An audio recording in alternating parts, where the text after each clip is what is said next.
Hey everybody, welcome back to another episode of the Vanguard Wall. This is definitely an episode I've been waiting for a while.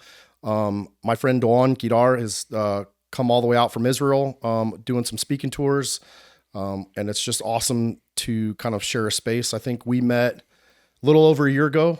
I was following you on Instagram, especially right after the war kicked off, and really getting kind of like a ground truth. I know in America, we often, you watch the news and it's talking heads and high-level government officials, and it was really kind of cool. I don't know if cool is the word, but it was really interesting to get a ground truth perspective from somebody that could really explain, what was going on and kind of make sense of some of the stuff we were seeing on the internet. So I really appreciate you making the trip. I know you're running pretty hard these couple weeks you're out here in the U.S., but I really appreciate you, stopping by and spending some time with us. Well, thank you, brother. It's an honor. Before we get started kind of into the interview, I just want to do a quick intro for the listeners out there so they get a little background on who you are. So Doron Keidar, you grew up, Doron Keidar. Sorry, man, I'm butchering. No, you nailed it the first time, actually. Okay. You grew up in Israel. You've had to overcome some devastating losses, including the loss of your twin brother, which is something I think we'll talk about later on. You spent some years in foster care and ended up becoming a decorated member of the Israeli Defense Forces, better known as the IDF.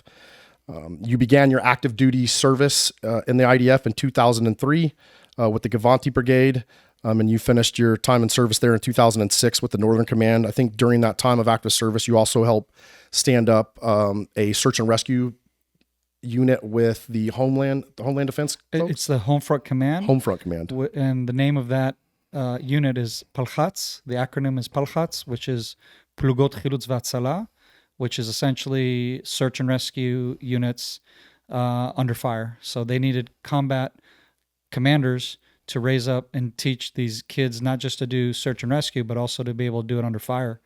And that's why they pulled in guys from different combat units to raise up that platoon, which is the first platoon that I was in, literally the very first platoon, first trial run of this crazy idea in 2004, which today they're a whole huge division in the military. And they have a southern command, a northern command, central command. They're like, is that kind huge. of like our Air Force pararescue guys? Is that similar or? No, but it works with them. So we work with pararescue if we get somebody live out of wreckage, and if let's say it's in Gaza and it's a base that gets blown up, so you're in a hot zone, or in Judea, Samaria, you're in a hot zone where you're surrounded by terrorists and getting them out of the wreckage, and then essentially you could work with the PJs, which is the 669 in Israel, and or we also would work with the canine units that would the little dogs, not the attack dogs. There are the sniffers to help locate bodies under rubble and that kind of thing. Cool. Thanks for explaining that. Sure. And in 2006, you transferred into the IDF Reserves. And from 2006 to 2014, you were with the 769, which is a combat infantry unit co-located with Golani. Correct. So a lot of the guys that were pulled from there come from Golani, and so I had to play nice, being that I was with the competing combat unit at the time, at least where I grew up in the Southern Command, and so yeah, I had to transition and play nice. Yeah. And then you later joined the 98th Paratroopers Division, which is a reserve division recognized for its rapid deployment capabilities, amongst other things, as we've talked about. And then you became a member of the 35th Paratrooper Brigade, which is an elite unit renowned for its airborne operations, and there's some commando elements as well. I think we discussed before the podcast started kind of what you do, which is an extremely specialized mobility / logistical operations for some of the top tiered units in the IDF. Exactly. Yeah, so that's pretty cool. And you were a part of that unit, I believe, when Hamas attacked on October 7th, which is something we'll definitely talk about later on the podcast. In addition to your reserve service, you also do VIP protection and high stakes security operations in Israel. And then, currently you channel your unwavering passion for your homeland through your nonprofit, which is Cry for Zion, which we'll definitely get into in a little bit. And you're also a global speaker and a film producer. Your father was a World War II submariner, which is a pretty cool legacy. So I'm sure we'll talk about that a little bit. And you're definitely a person who embodies resilience, dedication, and an absolute deep-rooted love for Israel. So, and you're pretty passionate about that, which is kind of very super interesting. I've really enjoyed talking to you about it. So that's kind of who you are, but it's definitely not. I mean, that's the super cliff notes. But can you kind of start us where it all began for you? Sure. Kind of your upbringing in Israel and your family and some of those things. Yep. Yeah, sure. So, yeah, growing up in Israel was not my, common Israeli story. We didn't do Aliyah in the 1800s with the first movement of Aliyah movement to come back to Israel, which established the foundations for the 1948 rebirth of the state of Israel. So neither before nor post 1948. My family actually originated in the United States, and it all started in Washington, D.C. with my father. My father was a boy who grew up in the Depression, 1920s. He had been the eldest of 4 siblings, 2 brothers, 2 sisters, and his father, which was kind of the person that kind of influenced my father into what he ended up doing later on, was a barber, was his day job, and his side job was sparring with the heavyweights of Washington, D.C. that would end up boxing in the heavyweight championships of the world. Well, America, but you guys always say the world. And and so my father, my grandfather was a man's man of the 1920s that had raised a young boy to be a man's man and hold his own. And so one day when my father had come home from the, in the neighborhood, all scruffed up, his father says, "Hey, Jack, what's going on? What happened?" He's like, "No, I'm fine. No big deal. Just some kid on the block here that I fought, and we got in a fight, and I won, so we're good." He thought his dad would be proud of him, and he says, "Okay, great, awesome, you won, but who'd you fight?" And then my father just nonchalantly says, "Oh, it's the rabbi's son." And then his father stopped him in his tracks and says, "Jack, these are God's holy chosen people. You do not touch God's anointed." And kind of planted a seed in my, young Jack's mind of, these people are different, these people are special, and you don't mess with them. So shortly thereafter, when he was 15, he had a bunch of his friends that he grew up on the street. I forget the name. They had like a gang name that, for the group of kids that they grew up with and played ball. And my father was he really loved swimming. So he won gold in most of the swimming competitions for the club that he was part of, the swimming club in Washington, D.C. And there's actually this cool picture of him holding one of his medals in the local newspaper. And I remember seeing that and going, "Holy smokes, that's like, looks like my twin or something." I mean, we were identical at that age when he had won that competition. So my dad was really much into swimming and all that. And like I said, 15 years old, all his buddies from the gang are being recruited for the war because World War II had broken out and had been actually going on for quite a while.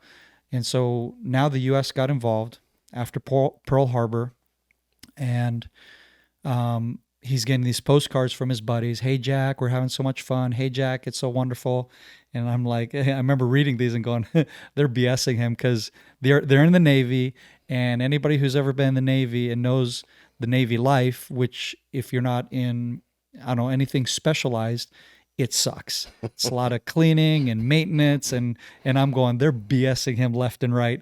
And they're probably just wanting to have, another buddy out there to embrace the suck with them is the bottom line. And so my father just can't handle it anymore. It boils his blood when he finds out that Jews are being murdered, systematically murdered by the Nazis. So he went to the recruitment office of the Navy and lied about his age, and then ends up getting recruited to the naval submarine units. And so I actually just recently visited my father's tombstone in Nashville, Tennessee, which is where he's buried in one of the military graveyards. So for years, it's been puzzling me. What's this F1 on his tombstone? Because I don't recognize the rank or what it is. And so I went to try to locate the tombstone, because again, it's always changing, and I only get to visit that like once in many, many years. I think last time I was there was like 2012, okay, like years ago, on a speaking tour that I did back then. And so I made it a point. I got to visit his gravesite and another Navy SEALs gravesite in Arkansas, which we might share later. But in any case, I go to the offices there, and hey, can you help me find? And because I got the number, I got all the details, I just can't locate it. And the gentleman that was helping me, he goes, "Oh yeah, I used to be Navy as well." And I said, "Oh really?" And he's about my age. And so I was like, "Well, I know a lot of things have changed, since World War II and now, but is there any way you might happen to know what this F1 thing is?" And he goes, "Not really, but let's see. Let's see if we can figure this out together," kind of thing. And so he started to do some research, and he says, "Oh, look at that. It's basically a firefighter, but in the Navy." And I go, "Oh, cool." So I guess he was a firefighter qualified in the submarines. But what I know for sure is that he was qualified for electrical engineering, because that became his occupation after World War II. So apparently he had learned electrical engineering during his Navy service, and his Navy buddies who knew him and knew that he was a Christian Zionist that loved Israel, they hooked up with him after he had already started his electrical engineering business in Fort Lauderdale, Miami. So he was building all these big, part of all these big building projects, government buildings, Pier 66, and all these hotels and whatnot, which are still standing today, some of which. And so one of his buddies from the war says, "Hey, Jack, Israel has just made a deal that we brokered on their behalf after the 6-Day War to give back the Sinai Desert. And what they're looking for is contractors to come to Israel and build U.S. standard military bases. And we need contractors. And you being an electrical engineer and one of the top in Fort Lauderdale, Miami, you just might be interested." So, of course, my father says yes.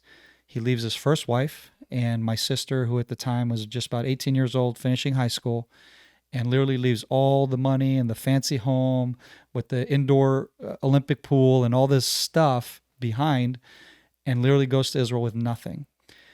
Goes to Israel, starts his work, meets some of the big dogs in the military. In fact, I don't think I've shared this, and this is, I just remembered this on any of the podcast interviews I've done yet. So you're getting another little twist here. So my father actually really got connected with the high command of the military, and one of his best friends was Dado, which is one of the chief of staffs of the military, and he's one of the most famous generals of those years. And so he was a good friend of my father. And apparently, according to friends of friends, it's very possible he did some kind of clandestine spook kind of work for Israel, being this big jolly American, not Jewish, but being a Zionist, and apparently very connected with the contractor military business and whatnot. And so I could maybe verify some of that stuff because of stuff that I seen in his office. Just these pictures of military bases. They were clearly Arab and not Israeli, not IDF. But I've yet to verify it for sure. Nobody has ever told me from either the Mossad or Shabak if he was enlisted or not. But that was the chatter from the people that knew him and were good friends of my family and whatnot, and knew him during those years, that he would just constantly disappear, come back, disappear, come back. And so long story short, really, is that's what brought us to Israel. He ended up with hooking up with an Israeli girl who was in her military service. He found her, or ran into her, in Herzliya, which is our Silicon Valley at the time. Of course, it wasn't Silicon Valley yet, but soon to be.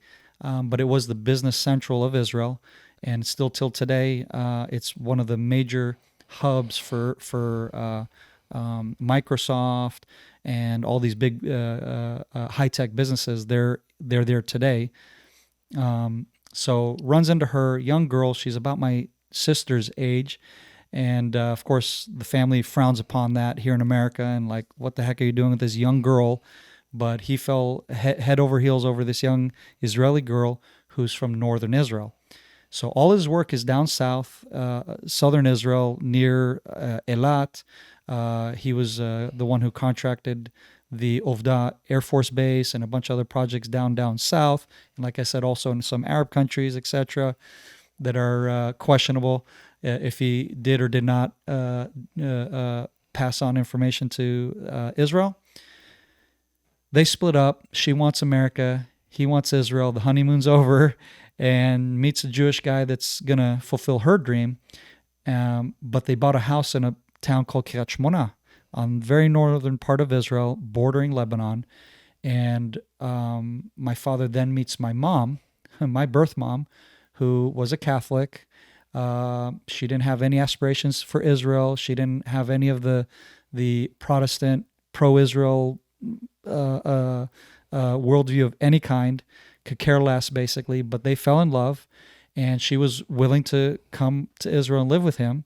And that's where I ended up being born, in Eilat, in the most southern part of Israel, while my father and my mom were staying in the contractors' neighborhood that was built specifically for the American and other nations' contractors. And about by the age of 1, we moved to the home that my father had bought with his second wife, and that's where I ended up growing up. And my younger brother, who's 2 years younger, he was born then up in northern Israel, and then we grew up there. And essentially, that's how you end up with this American dude who has nothing to do with Israel, being born and raised in northern Upper Galilee with a bunch of Moroccan, Arab, Israeli Jews. And I was I was that white guy, that kid that stuck out like a sore thumb. And because of my white privilege, which I love when people talk about white privilege, I'm like, yeah, tell me all about it. I got my butt handed to me on the daily because of my white privilege. Yeah. And that's essentially where I ended up being born and raised, in Upper Galilee. So you were born a twin. I was born a twin, identical twin, yeah. Can you tell me what happened to your brother, or Yeah, so in 1983, so I'm a 1980s kid, born on Pearl Harbor, so I have a lot of historic connection to World War II and history and whatnot because of these dates, and it's just the irony of my father and whatnot. But yeah, we were born on Pearl Harbor, 1980, Pearl Harbor Day, to be clear. And so in 1983, we're just over 2 years old, and it's the dead of winter, and my mother is taking a nap in the parents' bedroom down the hallway with my newborn brother, and the twins, myself and my twin brother, we're in the crib in our bedroom, in a separate bedroom down the hall. And in our bedroom, just next to our crib, was a small little rug, smaller than this thing, that was right in front of our crib. And a little small piece of a coil heater had broken off and fell on that rug and started a smoke fire in our home, or poisonous smoke. So it wasn't a fire that started burning the whole house. It just was literally poisonous smoke that was filling the whole house. So from what I understand, my younger brother, who is still nursing, had woken up crying and the whole thing. My mom wakes up from that, and then she's all like, what the heck's going on, right? So she reaches over, dials the neighbors down the road who are good friends of ours, who help raise us, and they're like a brother and sister to my parents and like second parents to me. A wonderful Moroccan couple, Yaakov and Lillian. And so my mom calls them. She has broken Hebrew. They have broken English, and that's how they communicated. And says, "Hey, something's wrong. I need help." Yaakov puts on his rain boots and rain jacket, rushes up the street to our home, and sees everything looks normal on the outside until he opens up the front door, and the whole thing billows smoke out. So thank God it was Yaakov that showed up, because Yaakov knows our house inside out. He worked in construction, and he helped basically build Israel through Solel Boneh and a lot of these building projects. And so he was a little skinny dude, but he was like ripply muscle and just pure strength and power dude. And again, because he helped my dad on a lot of different projects around the house, he knew our house inside out. They're good friends.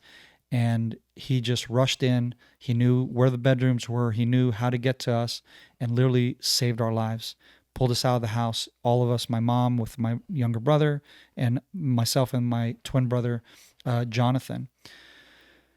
So what happens is Lillian, his wife, happens to be a nurse. So again, these two things were just, it was like God, because had it been any other couple who were panicking, freaking out, didn't know the layout of the house, any of these variables, I would have been dead. My mom most likely would have been dead, and my younger brother, etc. Lillian checks for pulse on both of the twins. And of course, my brother and my mom are fine, so she didn't need to check a pulse, but we were in bad condition. My twin brother, he was dead on the spot. I had a faint pulse, and so Lillian hands me over to the ambulance and urges them to rush me to the hospital, because this one is still alive, try to save his life. Problem is, back in early 80s, we didn't have proper infrastructure of roads. We were the only family that actually had a car in Kiryat Shmona. We were one of the first families to own a private car. And point being is, getting me to safety or to life-saving procedure was a little bit hard, because the only hospital that could do it was Haifa, which is many kilometers away. Today, you're looking at about a 2-hour drive. Back then, I don't know. Point being is, time was of the essence. And when they get me to Rambam Hospital in Haifa, there's only one station that's available to provide the life-saving treatment to pump the poisons out of my blood. So thank God that was available. They hook me onto the machines, and they start trying to save my life. My father, he's somewhere in Egypt on one of these spook missions, apparently, because he's out of country. He's not working for the Israeli government, allegedly. And what happens is he has a pilot that can get him in and out of country, but the problem is his pilot that night got drunk, fell into the sea, and drowned and died. So now he is stuck trying to get out of country, find a replacement pilot to get him to his family, which are in a very tragic reality that's being unfolded. And again, they didn't have cell phones. They didn't, so you can only imagine what's going through his mind from the little information that had reached him. So my father rushes to get to me as fast as he can. He arrives maybe 2-3 days later. I'm all alone in the hospital for all this time. My mom and my younger brother, they were in a different hospital because they didn't have serious injuries, health injuries. They were in a hospital just nearby being treated, and they were fine. So my father, when he realizes that I'm alone in the hospital, he rushes to go get to me, and the doctor says, "Hey, here's the deal." He says, "This is very critical. Your son is either going to be a vegetable or he's going to die." This is you. This is me. Your other twin, as you know, didn't make it. but this is the odds that we're giving your older twin. I was the older of the two. These are odds we're giving the older twin out of the two. Basically, he's not going to make it. Well, God had other plans, so I am a living miracle. Praise God. To my knowledge, I don't have any memory problems or any cognitive problems or health issues, except for some certain, not really asthma, but I do have some certain issues where basically it's a challenge for me to do certain cardio activities, but it's never really held me back, being that I was a very active athlete as I grew up. I did track and field. I was on the Haifa basketball team, Hapoel. I wanted to be Maccabi, but they were too snobby to let me try out.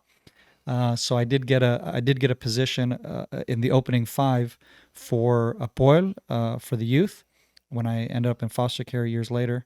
I did tennis. I did volleyball. I'm missing a few other sports here, but basically I was a super active dude. Won gold in all of the track and field competitions when it was just myself. And the only time I didn't win gold was when we did the relay race, and my coach wanted to be nice and let this kid position in the relay that really didn't deserve a position there, but he just felt bad for him that he just was a sucky athlete and didn't do good in anything else, and was like, oh, we'll put him in the relay. And literally he lost us another gold for that competition, and we would have gone to the nationals. But backing up, how did your yeah how did your family recover from the loss of your brother? They didn't. So that was the tragedy that destroyed my family from there on, and that's what led us to foster care.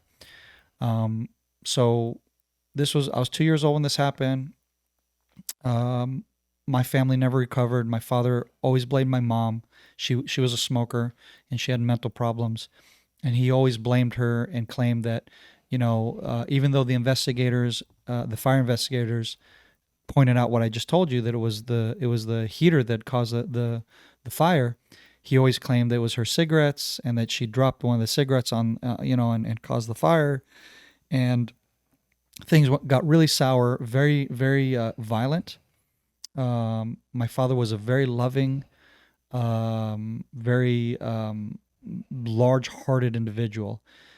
He always took care of the poor, always helped people to the point where they took advantage of him all the time.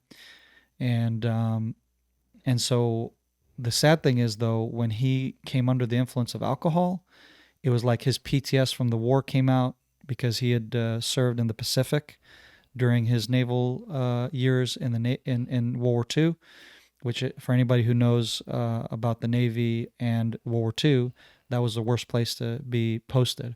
So he never shared any of his war stories with us. Every time I'd ask him about scars that he had, he'd always tell us this fictitious, crazy, outlandish story, and we would laugh and be like, "Come on, Dad, tell me the truth. Like, what really happened?" So he never told us any real war stories. So I don't know. But I think he was very damaged from whatever he experienced there. He was damaged from the relationship deteriorating between him and my mom, and my twin brother was kind of the breaking point. So shortly thereafter, not 2000. So when I was 6 years old, we moved to the United States, and my father went to do some contracting there because all of his contracts in Israel had dried up, and in order to finance our stay in Israel, we moved to the States for 2 years. And in that time, he was working in New York City on a lot of different bigger projects that were paying well, while I would stay with my family in either Florida or North Carolina. We kind of bounced around with my sister and my father's brother, my uncle, who was a total redneck in North Carolina. So country boy or a city slicker who grew up in Washington, D.C. that then transitioned into growing cows and becoming a total redneck. And, just a funny character. And but also that was part of my abuse that started my abuse as a young boy, because he would literally beat the living crap out of me. until my father found out, because he saw that I had a black eye when he came to visit from New York, and he discovered that my uncle, well, he started to scream at him, say, basically, what the hell is this? Why does he have a black eye? And, was this something like in school? Did he hurt himself around your farm? Like, what happened? And when he told him, oh yeah, that's because I disciplined him, and he didn't tell what actually happened, which was he started to beat the living crap out of me with his belt, and as he was in a rage of beating me because I did something wrong, I always did something wrong with my Uncle Billy. Um,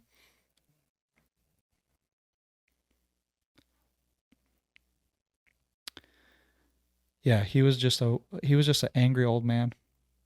Didn't have kids of his own. He had adopted a group of Indian kids, like Native Americans, dark, and he's from Scandinavian descent, and so it's just kind of funny the way that whole family dynamic. Like I said, rednecks and Indians and hard people, live in trailer kind of deal.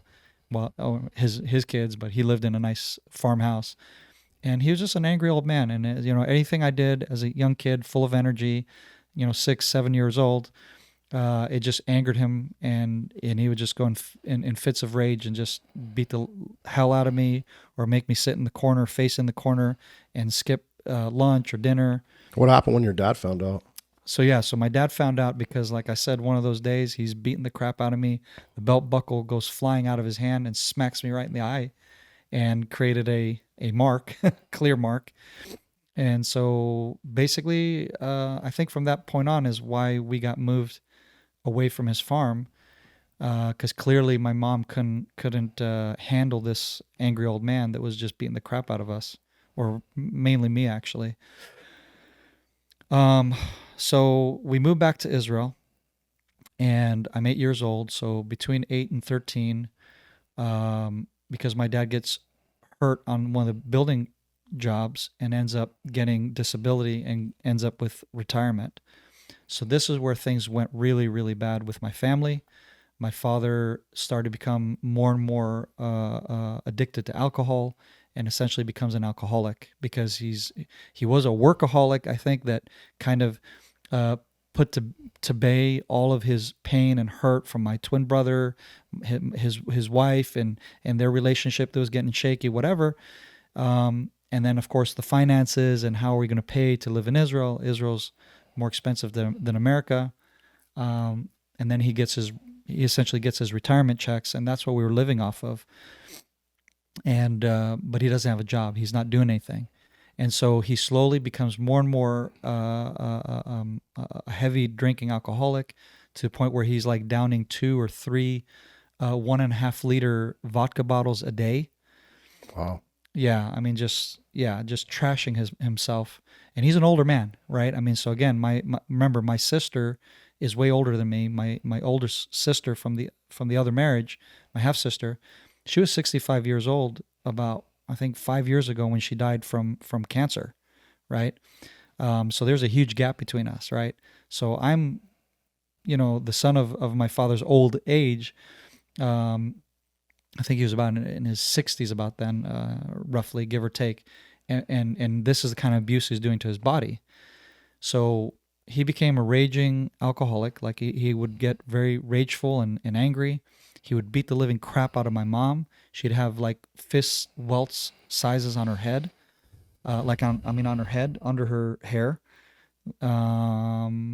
He would beat me almost to death multiple times, definitely to where I became unconscious, and then just come 2 hours later. Yeah, horrible beatings and abuse. And then my younger brother, he didn't get touched. So he essentially became a spoiled brat who lived his life with zero consequences in his mind. And unfortunately, that has led him in his life to basically make very poor life choices. And, just a bad outcome for him. And I don't want to elaborate because of just his privacy and respect to him. But let's just say that did not that did not benefit him very much in years to come.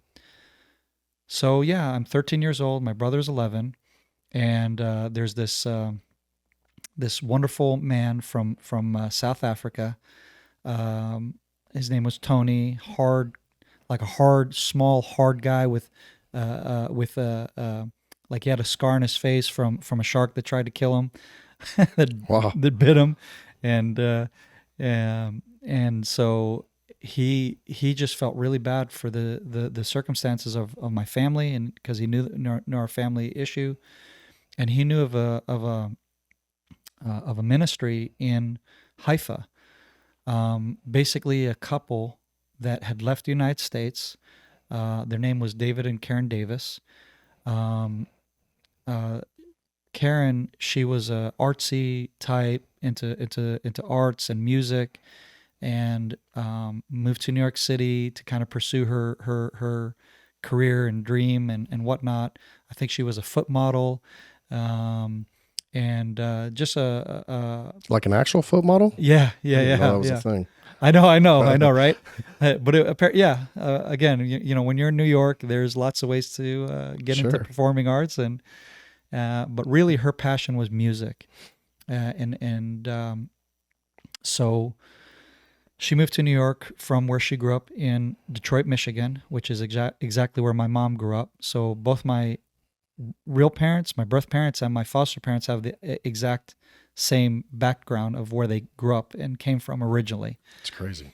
Yeah, it is crazy. What are the odds? Except that their occupations are way different. And so Karen grew up in a Jewish home, and her dad was an engineer for Ford. Same thing with my birth parents, exact same thing. And then David Davis, he was a young man that was grew up in Washington, D.C., ended up becoming he volunteered for the Marines. His brother was killed in Vietnam. His brother jumped on a grenade, actually, and that's how he died in combat. And I think he just wanted to, I don't think he got recruited, but he wanted to do his part. And, that affected him, of course, just the way his brother was this hero who literally laid his life down for the rest of his men in Vietnam. So he does the Marine thing and gets out and is trying to figure out his life ways, what he wants to do. He's a very smart, intellectual dude. And so he gets into performing arts, philosophy, and eventually becomes the professor at Fordham University in New York City and head of the performing arts department.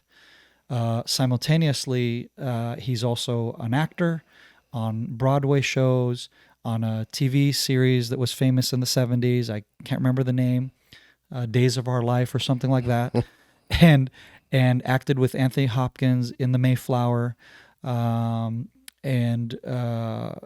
is teaching acting. And so one of his success stories in as a teacher is a young black man named Denzel Washington. So he runs into Denzel, who, to my understanding, I don't think he was necessarily, or I think he wasn't sure if he wanted to pursue an acting career per se. I forget exactly what he came there for, like what scholarship, whatever. But from what I understand, it was my father who basically encouraged him and said, "Hey man, you got some serious talent." And I'm like, today, of course, we're all like, no joke. It's like, duh, of course he's got talent. He's one of the best actors in Hollywood to date, in my opinion, at least. I mean, he's darn good. And so Denzel, of course, his career takes off. Everybody knows the aftermath of that. But the thing is, for David, he's starting to become an alcoholic. His life is kind of going down the tubes because he has all of these accolades. He's getting all, Tony Awards, sleeping with prostitutes, with models, but doing the drug scene. And so he's living the high life, and you would think he has the whole world at his hands, so to speak, right? Successful, models, but he's empty inside. One of his students is paying attention to this, who's a Christian, and says, Mr. Davis, I think you should go to this church down the street here where there's, it might be like up your alley kind of thing. It's not a normal church. It's performing arts, actors and dancers, and the whole, that whole world, and they're really cool people, and I think you'll like it. So David Davis, who grew up a Catholic, he went to a Jesuit school. And this is your foster. My foster dad. Yep. Yeah. Is kind of like we go to church like once in maybe for Ash Sunday or something, you know what I mean, like Yeah. And he's not a religious dude at all, and so he's like, you know what, sure, fine. So I forget the exact circumstances, but basically he was not going to go, and ended up going anyways to this meeting. He goes to this meeting. Again, full of pride, arrogance of life, of I'm a. And he's still in New York City at the time. In New York City, Okay. I'm a somebody, right? And and he's again a very intellectual guy, and goes into this meeting, and all of a sudden, he has an encounter with God. God just gets a hold of him. He starts weeping, and is like, what is happening? Like he starts melting, basically, right? He's in tears, he's on the floor, he's weeping because of his sinful lifestyle and everything that he has been living for up until this point in his life, and just has a very powerful encounter with God. His life basically turns in, 180. He then makes, he meets his wife. He meets his wife Karen through a mutual friend, a black woman, who is Karen's like godmother. She lives with her, and they have this cute relationship. This young Jewish woman from Michigan, with this older black woman who's like acting like her mom, like a stepmom kind of deal, and then he started to court my foster mom. And he asked, because the black woman knew my dad, I forget exactly how, and she says, will you come have dinner with me? But she didn't mention that she was going to bring Karen, because she was trying to hook them up. And so Karen shows up to this dinner that he's supposed to have with this older black woman who's just a sweet old lady that he knew from church, I think. And then they end up hitting it off. Right? They end up hitting it off, and I forget her name. I feel bad, actually, that I can't remember her name off the top of my head right now, but really sweet woman. And, she's just, doing the gotcha. I knew you would like my Karen, and so they start courting each other. He gave her a lamp, an oil lamp, and that was his kind of sign of like, she would call them the Boaz and Naomi, right? You're my Boaz. This is my Naomi, and my Ruth. They called her Naomi, and this is my Ruth, referring to Karen, and then they had your Hollywood style wedding, small, in I think like somewhere in the Bronx or something. I remember in the pictures I seen, it's these red brick. Part of the backyard of one of their good friends' house. It's just a small private wedding with his friends from his background and the performing arts, her friends from the music and artsy Greenwich Village kind of thing. It might have even been Greenwich Village, I'm not sure, because I know he lived in Greenwich Village. Long story short, they have this really romantic wedding and kind of hit it off as this older couple who are getting married in their later parts of their life. I think they were both he was in his 40s and she might have been in her 30s or something like that. There's a kind of a big gap between them, which again is funny because that's exactly how it was with my dad. He was probably 20 years older than my birth mom. And then they go to Times Square Church. They go to Times Square Church, which the pastor of Times Square Church is David Wilkerson. And David Wilkerson is this very passionate pastor from the country, a white country boy guy who goes to the inner city of New York and goes into the hardcore gang areas where you had the Hispanic gangs fighting the black gangs, and there was lots of drugs and violence and everything. And everybody can read the story in Crossing the Switchblade is a famous book that he wrote about that whole experience. And then out of that was birthed a church in Times Square, known as Times Square Church, which is in Times Square, New York City. And the Davises end up there. And David ends up running the sound and lighting for the church, because David Wilkerson, who is now discipling David, who's really wanting to devour the word and is probably thinking of being a pastor one day. So David Wilkerson is giving books periodically. Here, read this. Here, read this. And again, he's a professor. He just zooms through that stuff and he's like, all right, give me more. And he couldn't give him enough books, you know what I mean, to keep up with his just ability to retain knowledge and information. And that so was, they end up moving ultimately to Israel. Is that? yeah. And so at one point, Dave Wilkerson basically humiliates David and says, I need a sound man, I need a light man. And he says, oh, I know a bunch of guys like that. I used to hire and fire guys like that all the time, you know, for my productions and whatever, Broadway productions. And he goes, oh, since you know that so well, then you can do it. It's yours. That's your position. And so he starts basically in a position of like humility. He's like, what? Like, me do it? And then all of a sudden, God gets a hold of David's heart, and you know, through that humility. And then he starts developing a passion for drug addicts and alcoholics. And then they end up going to Israel in the late 80s to visit the land of Israel because of his wife. And so on the one hand, it's my wife's you know, heritage and whatnot. But for me as a Christian who knows all this history now and all these books that I'm getting from David Wilkerson, he's now becoming a history buff of the Bible and wants to see that as well. So they do like that was actually their honeymoon, if I remember correctly, was that. And they're in the old city in Jerusalem. They're being hosted by this old Christian Arab woman in the old city.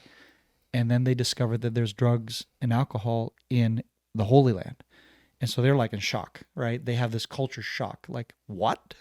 Like, we know about Teen Challenge and the thing with Nikki Cruz and all that with David Wilkerson, but, you know, that's New York City. You know, that's the, you know, the inner city of that. But here in the holy city of Jerusalem? So that shocked them. And then they came back and talked to David Wilkerson and said, listen, we really feel that we need to move to Israel and we need to start a drug and alcohol rehab. And but unaffiliated not from Times Square, but from the Teen Challenge branch. And they said, and David Wilkerson says to them, yeah, I know. And he says, you have my blessing, basically. So it's like he knew it all the time and basically gives them the blessing. And then they move to Israel literally shortly before the Gulf War breaks out. So they move to Haifa. And here they are in Haifa, which is northern Israel. I forget why they chose not to go to Jerusalem in the end, but essentially they chose to situate in Haifa. The Gulf War breaks out. They live through the Gulf War. Now that's a total culture shock for them. Here you have these two Americans sheltered from war, except on the exception of his brother who died in Vietnam. And they're like, what in the world, right? So that rocks their world. Welcome to Israel. Yeah. You know, hard landing. And then that's what essentially brought them there. And then Mr. Tony, who, like I said, knew a couple that might be interested to help these two young boys, approached them in Haifa. And he told us, hey, you boys want to go on a trip to see the sea? You can dip in the water. You know, have you ever been to the Mediterranean? And we're like, no. You know, I grew up in farming land in northern Israel, and I'd never seen the sea before. And I said, well, yeah, that could be a fun adventure. Why not?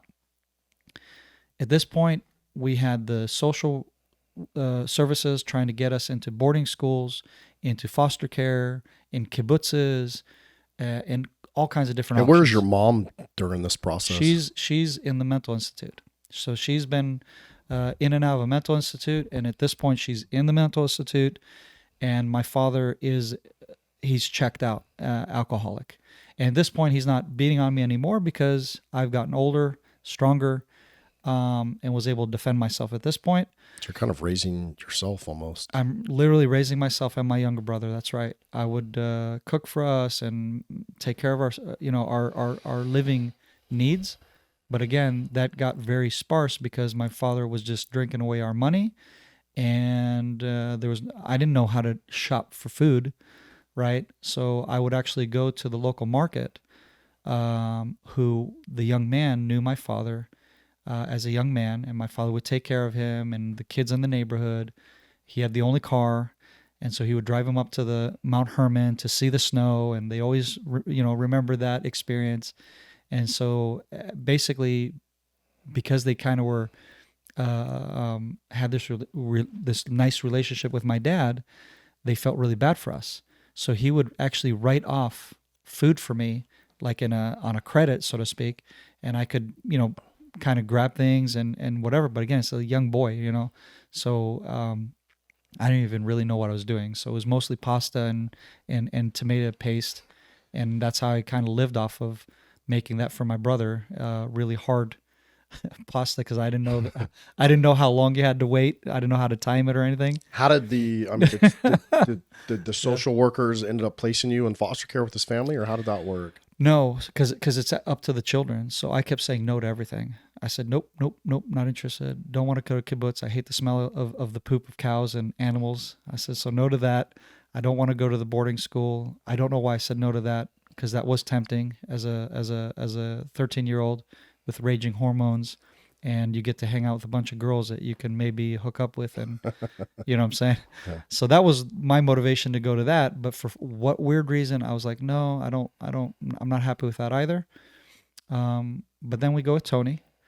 We do go to the beach, and then thereafter, he didn't tell us, he takes us to go meet David Davis at a place called House of Victory in Haifa, which is what became the drug and alcohol rehab. So we're at the House of Victory. We walk up the steps to the courtyard, and I see this dude with Ray-Ban glasses, with an American hairdo, and in a really big former Marine, like fresh out of his service, still had that crew cut Marine look, big Hispanic guy, and just looking real intimidating, standing next to David Davis, who's sitting down with a table outside. And I'm like, what the heck, right? Like, my Israeli mind and my street smarts, which at this point I'd grown up again on the streets, violent street fights and whatnot, and I'm not intimidated by anything at this point. And so I'm like, what is this guy doing? And then I start to realize, oh, he's trying to intimidate us. How silly. And the whole time he's like, hi, my name's David Davis, and he's an actor, so he knows how to do the voice and the connotations, tonations or whatever. And he's like, you see this man right here? I go, yeah. I think his name was Tony. You see this guy right here? I go, yeah. And he says, this guy, he just fresh out of the Marines. You don't wake up in the morning here, he's going to throw a bucket of cold water on you. You don't go do your chores, there's going to be consequences, and after one thing after another. Here we clean the floors, we clean the toilets, we wash the dishes, we cook the food. Everybody does, pulls their weight around here, and you guys aren't going to be any different. And I look at my brother, and I look at him, and I'm like, okay, yeah, I mean, we can do that. Like, that's it? Like, that's your big scare speech? And David Davis, I can just see he's slowly like, crap, this isn't working. So in his mind, he was going to entertain the thought and do the speech, and these little boys are just going to go, oh my God, I'm peeing my pants. This guy's scary. This is not a place for us. The very opposite of what he had planned and hoped for is what ended up happening, which was, we're like, okay, sure. Yeah, we're not intimidated by any of your fear speech. I think it goes to show you too, that kids, even at a young age, crave discipline. And that's probably something that you were looking for in your life. I think you're right. Because again, we were on the streets. Yeah. The very opposite of a disciplined deal. I wasn't going to school. Yeah, it was crazy. So long story short, he speaks to the staff, and the staffers are like, yeah, we can help. I'll help with the schooling.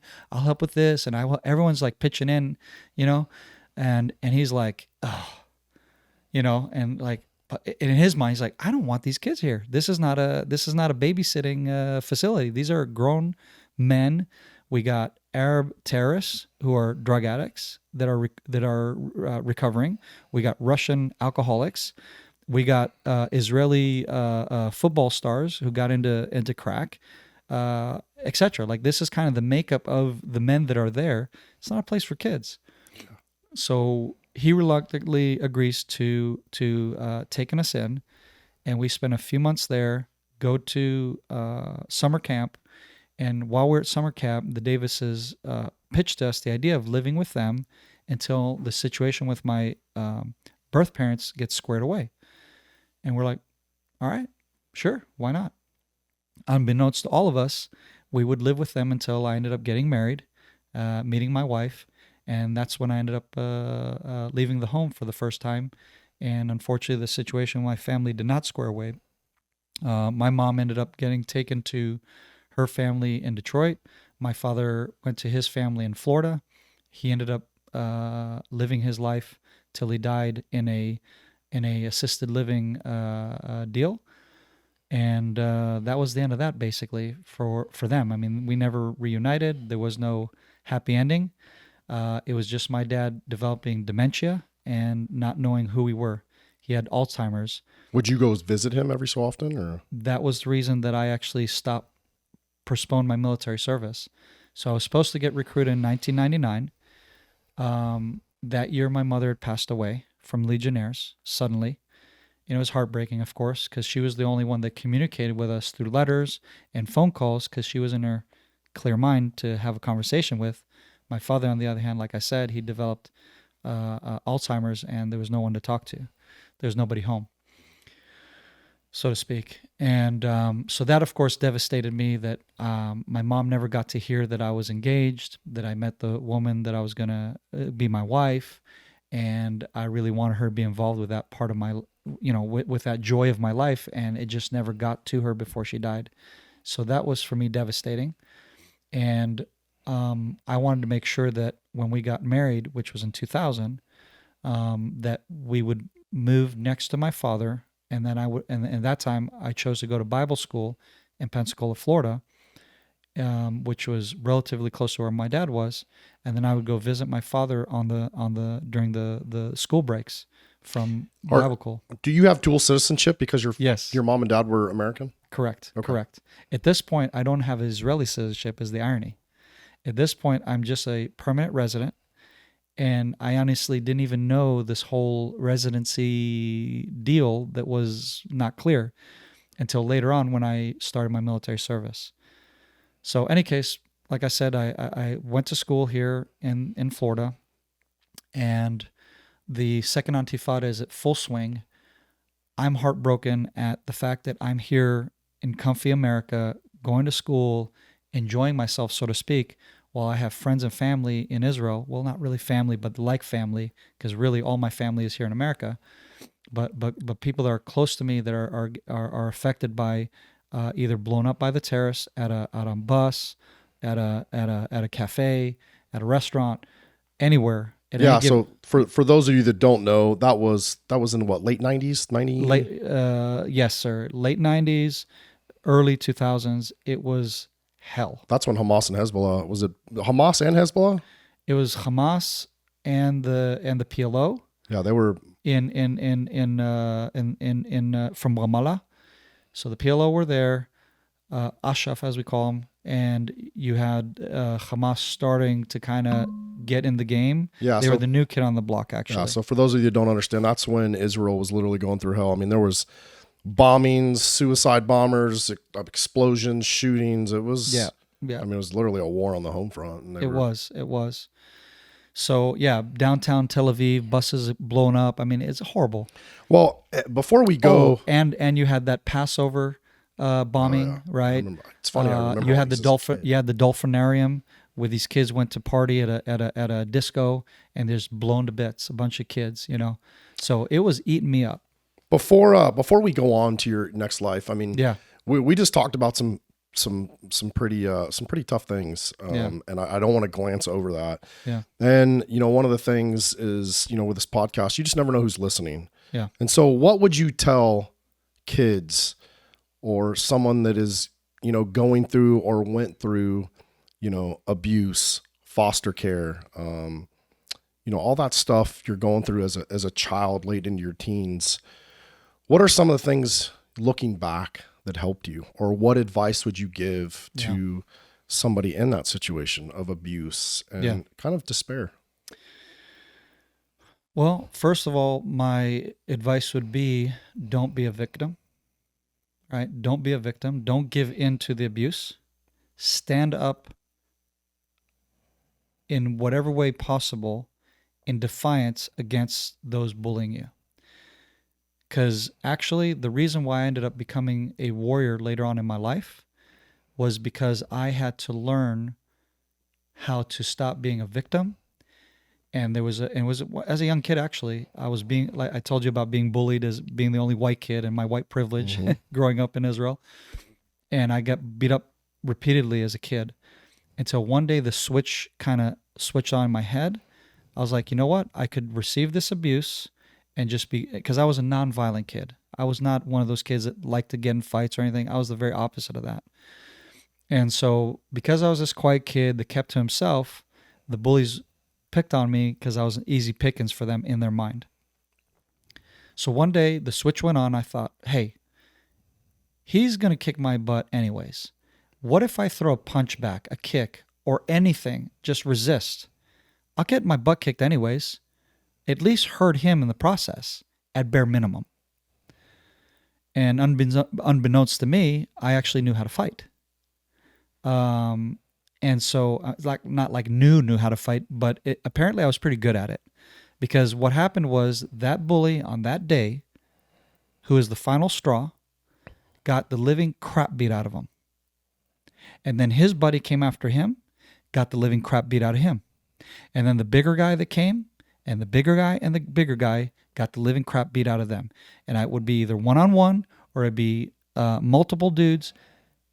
I stood my ground, and I refused to be bullied ever again.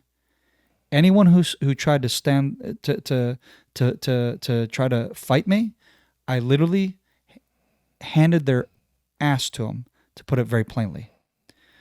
To the point where in foster care and in Haifa and in New Life and trying to not be getting into any more fights and just staying in my lane, there was this one scumbag, big fat kid, older than me, who chose to pick on the new guy.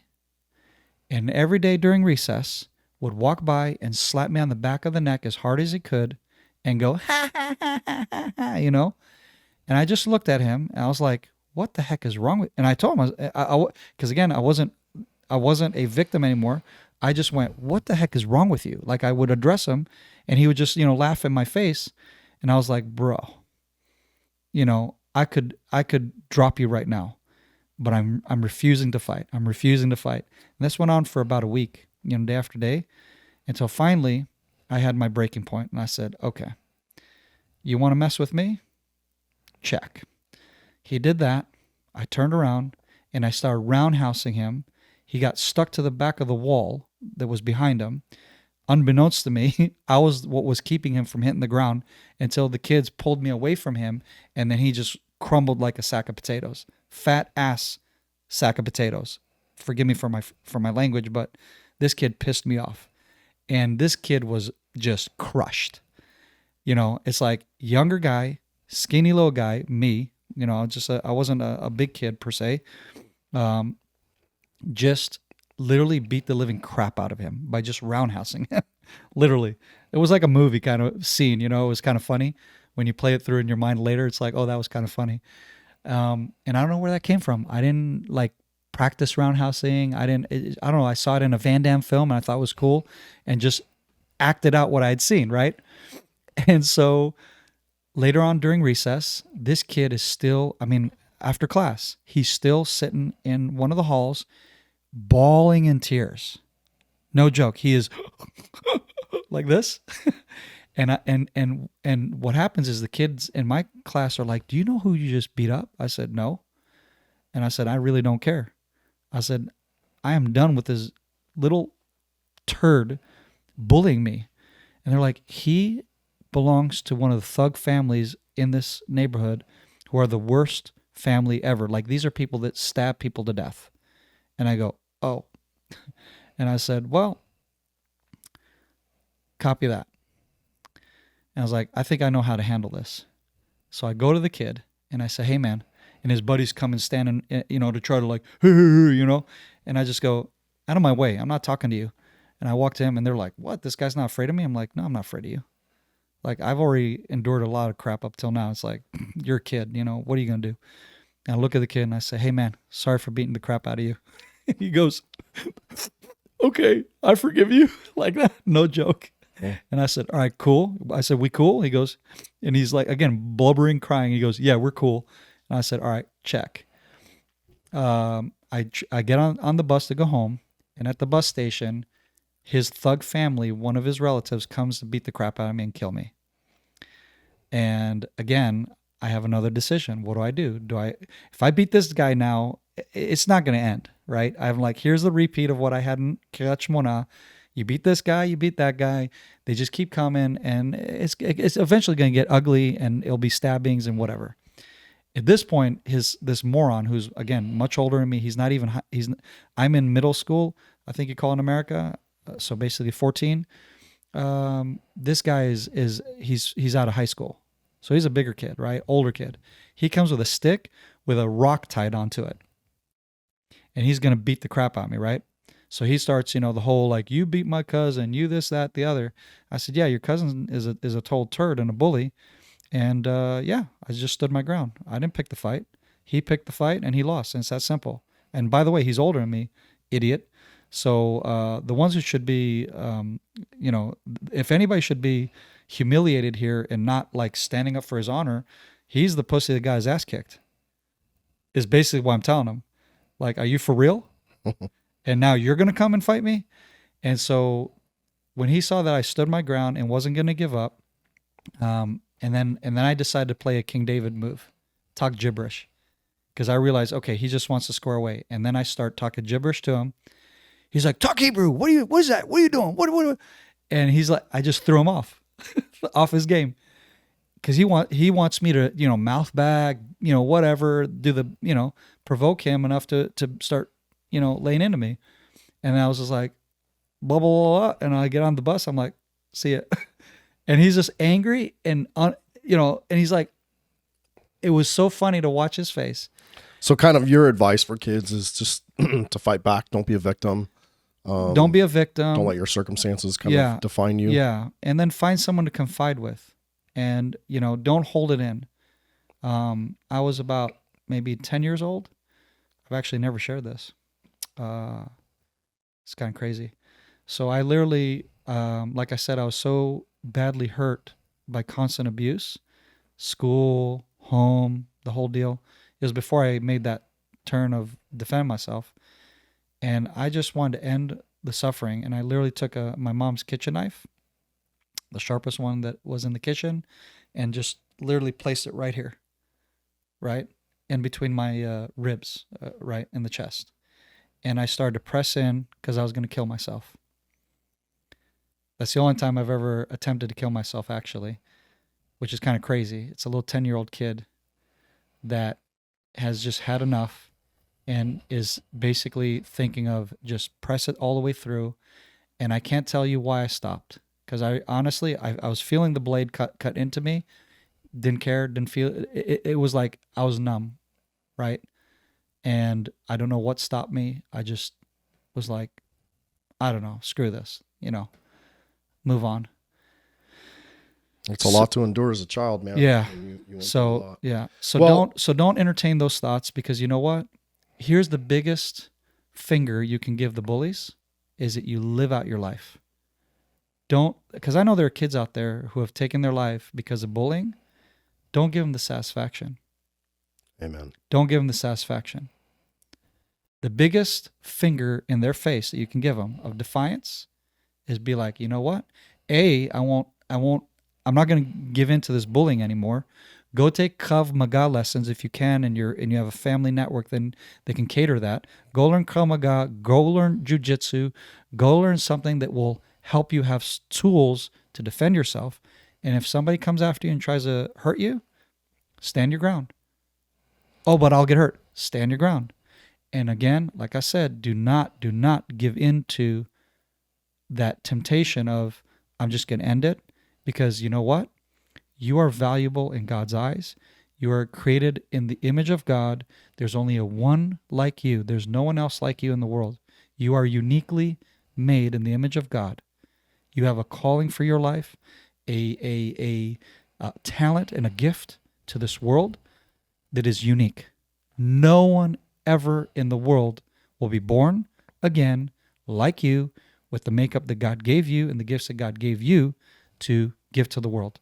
Don't rob us from that blessing of why God created you.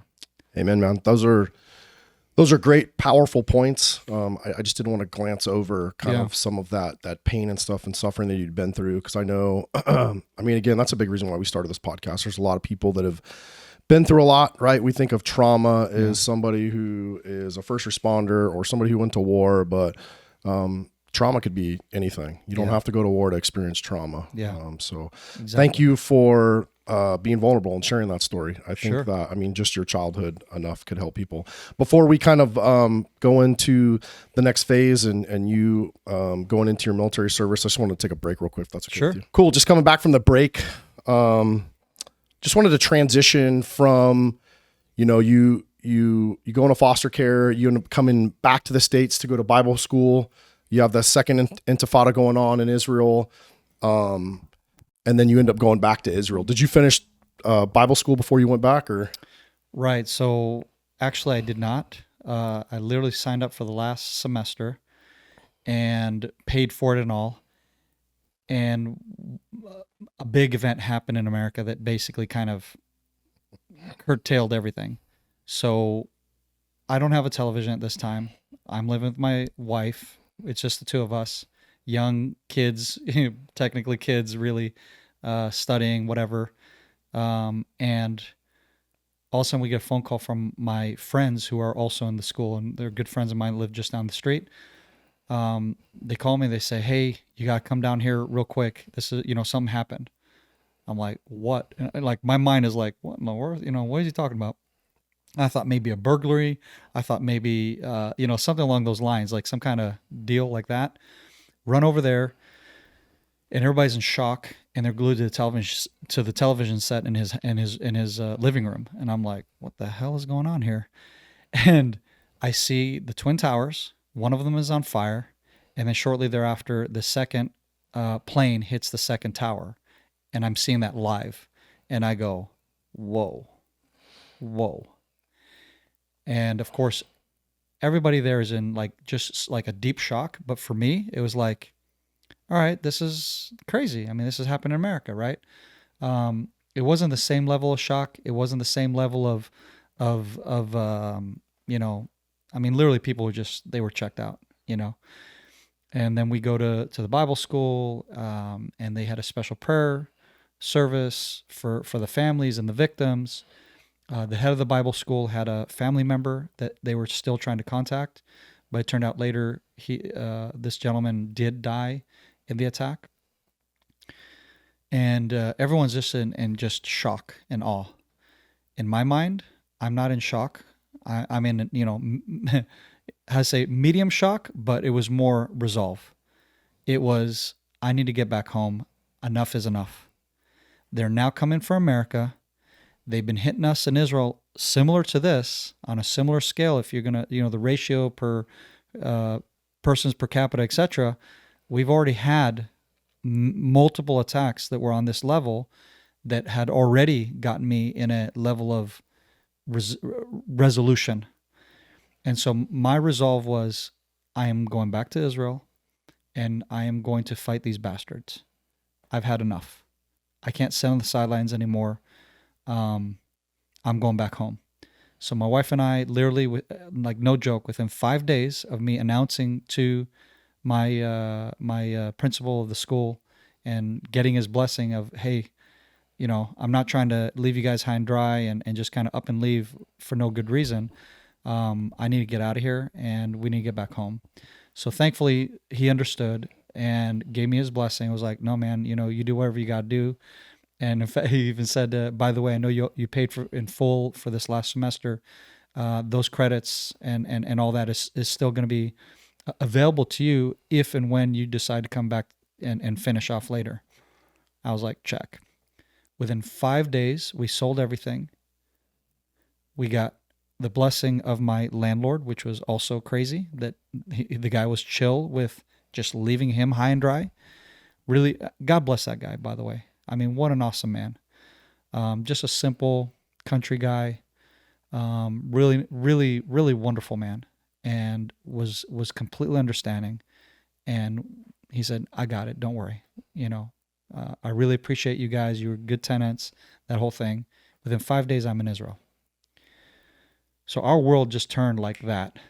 Everything that we had and anything we owned was in suitcases and starting our new lives in Israel as a couple. And so I started with basically volunteering, helping my in-laws with their work that they were doing. And so when you guys went back to Israel, you were living with your wife's family? No, we had our own apartment and everything, but we were helping them with their work. They do a lot of nonprofit work and everything. So I started to help with their work. And as I'm driving on the road one day, I'm like really trying to figure out what I'm going to be doing. Do I recruit? Do I not? It's, and I get basically this clarity of, yeah, absolutely. Right. So I tell my wife, I said, I'm gonna cancel my leave because I ended up getting complete leave of service because of my family circumstance, even though I was what we call a 97 profile. 97 profile is basically 100% profile, and I always joked with these guys. I said it's a physical profile, how healthy you are and all this stuff, your vision, your whatever. And I said, why isn't it 100? And he goes, oh, it's because of circumcision. And I go, okay. So in other words, 3% of me is taken away. And I said, and what if I wasn't circumcised? At this point I was, by the way. And he goes, oh, that counts against you anyways. And I was like, okay, man, whatever. And I laughed. I was like, funny. So we call it 97 profile, which basically means the chances of being sent to a combat unit is pretty high. So, any case, I had already done the pre-military thing. I'd already checked out for combat, and they didn't want to release me, and this whole thing. And now I'm basically I'm off the books. All of my records got expunged. Is this because you left Israel? Because they said after a year we get rid of your records. We don't hang on to them. The pre-deployment recruitment records, because we do a pre-test, which is a physical and mental and all this kind of stuff, which pretty much creates the profile of where you're going to serve, where they need you. And that's because I think a lot of people don't understand that Israel has mandatory service. It's mandatory service. So at 15, 16 years old is when you do this. And then you get your due date and you just show up and, your butt is ours, basically. So I have to do this whole thing over again where they grab your nuts and, do the cough and the whole embarrassing deal in front of, other lady. Duck walk. Yeah. And I'm going, oh God, I got to do this again. And so I do. And I was like, that's cool. Why not? I'm just going with the flow. I'm just eager to get in as fast as possible. It takes them a whole year to get my new due date after the process thing that I had to do all over. I'm still 97 profile. I hadn't gotten any serious injuries or anything to affect that. Everything's basically exactly the same. And I get my due date. I'm like, yes. At this point, I run into some dude who's beating the crap out of these kids. I'm living at this time up on the Golan Heights, in a small town up on the Golan Heights. Not really a small town, but it's a town. I'm not going to say where. It doesn't matter. I'm living up on the Golan Heights, And I see these kids just being, having the crap beaten out of them. I'm like, what the heck why are they crawling through the mud over there? And like, like what? And here I am running, in the track. They had like a track and field track, and here I am running, thinking that I'm really, roughing it, doing a 2 kilometer run. Maybe I'll do a 5 kilometer run, and I'm going to work my way up to whatever the minimum standards are for the physical standards for, or to get the 100% of whatever physical thing was. So there's the 2000 run, there's push-ups, sit-ups, whatever, blah, blah, blah. So I'm just trying to work myself up into physical conditioning, because I've been basically sitting and studying and not doing anything really physical for a long time at this point. Again, we're still young. I'm playing basketball. I'm doing all kinds of stuff, but nothing regimental. And so this guy starts striking up a conversation with me. He had the Napoleon complex, little small dude with big mouth. But it turns out he's an officer in one of the most elite units of the IDF, a tier 1 unit, which that was the unit I wanted to recruit for. So unbeknownst to me, he's that guy. And he comes up to me while these guys are, whatever. He starts chatting up with me and who cares about them? Like let them, torture and simmer a little bit, and we're going to have a little chat kind of thing. And he goes, "Hey, what are you doing?" I said, "Oh, I'm doing my pre-military training here. I got a recruitment thing for whatever." And he goes, "Oh, for the 2003 recruitment, 4 years later from the original." And he goes, "Huh, funny." He goes, "Well, guess what I'm doing with these?" Because I said, what are these guys doing? Are you like their instructor? Like, or like, what is this? Their coach? Like, what the heck's going on here? "Oh, this is pre-military training." I go, "Oh." Now, mind you, because all of my family are in the United States, my father served in World War II, never shared about whatever stuff he had to do. I had no one to bounce off what I need to do to be in combat or to be in this unit, which is called Shaldag.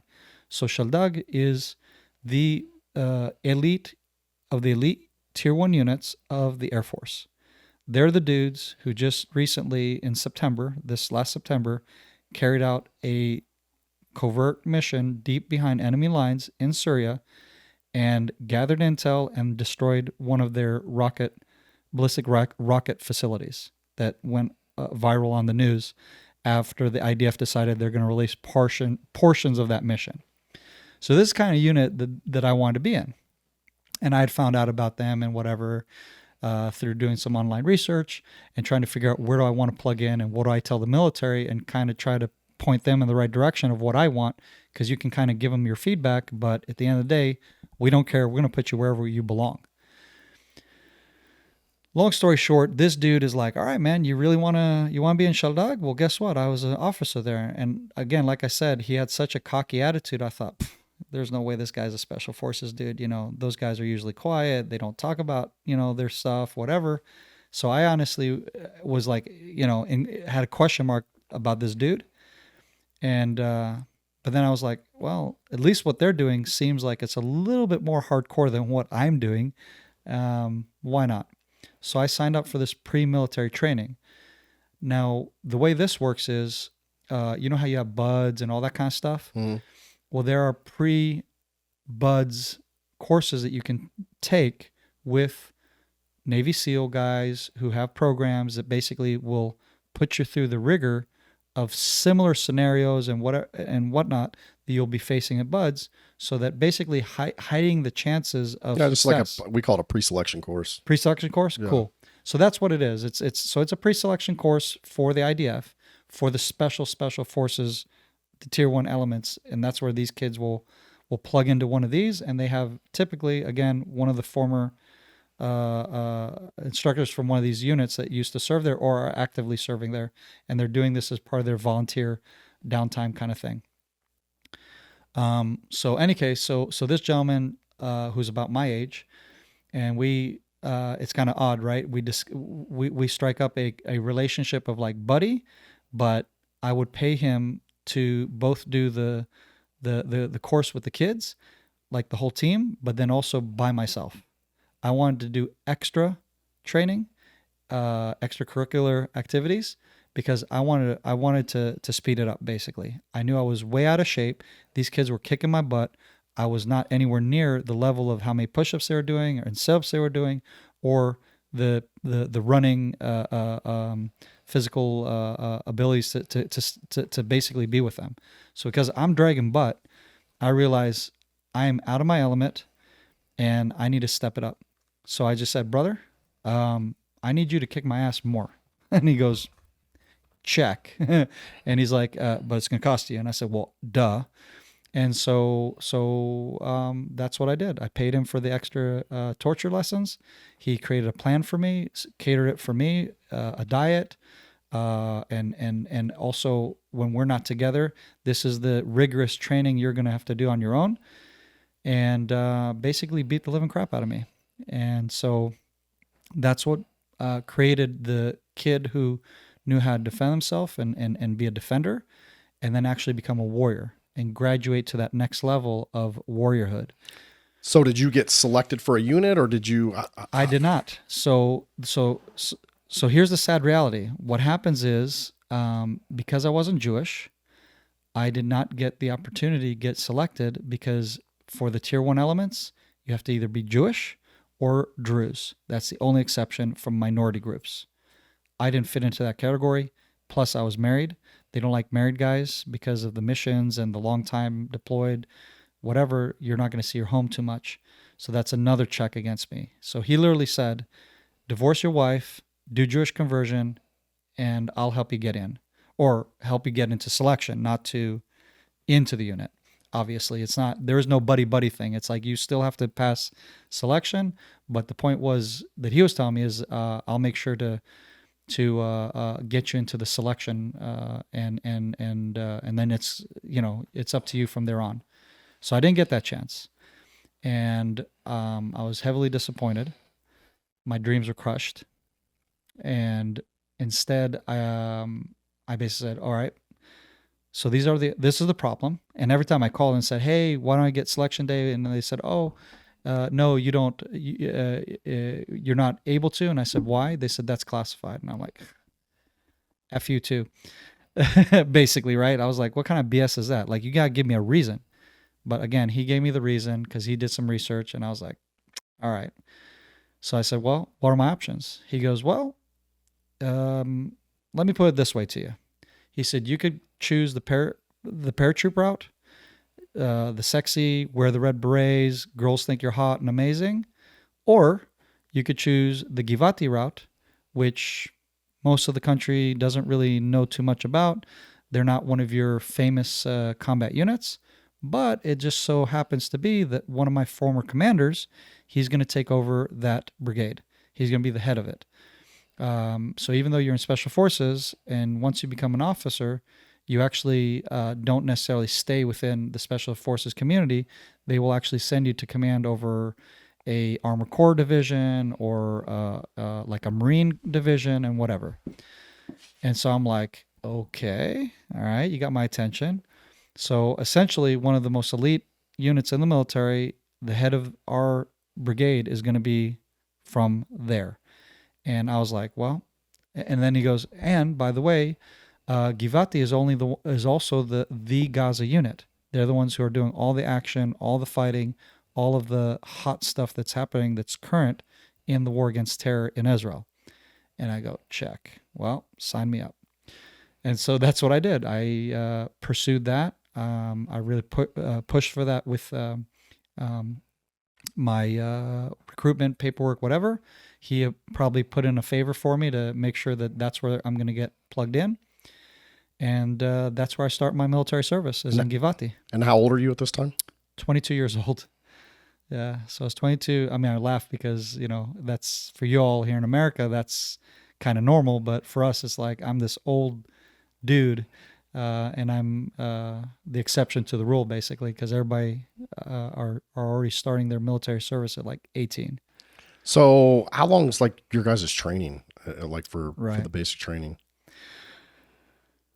Well, first of all, the training for me was a cakewalk.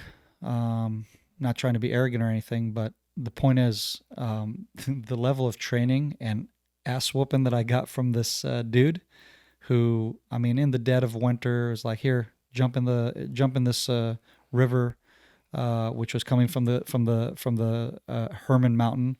So in the dead of winter, this water is like almost like borderline freezing, and he would make us crawl through the weeds, crawl over boulders that are made out of volcanic stone, and whatnot.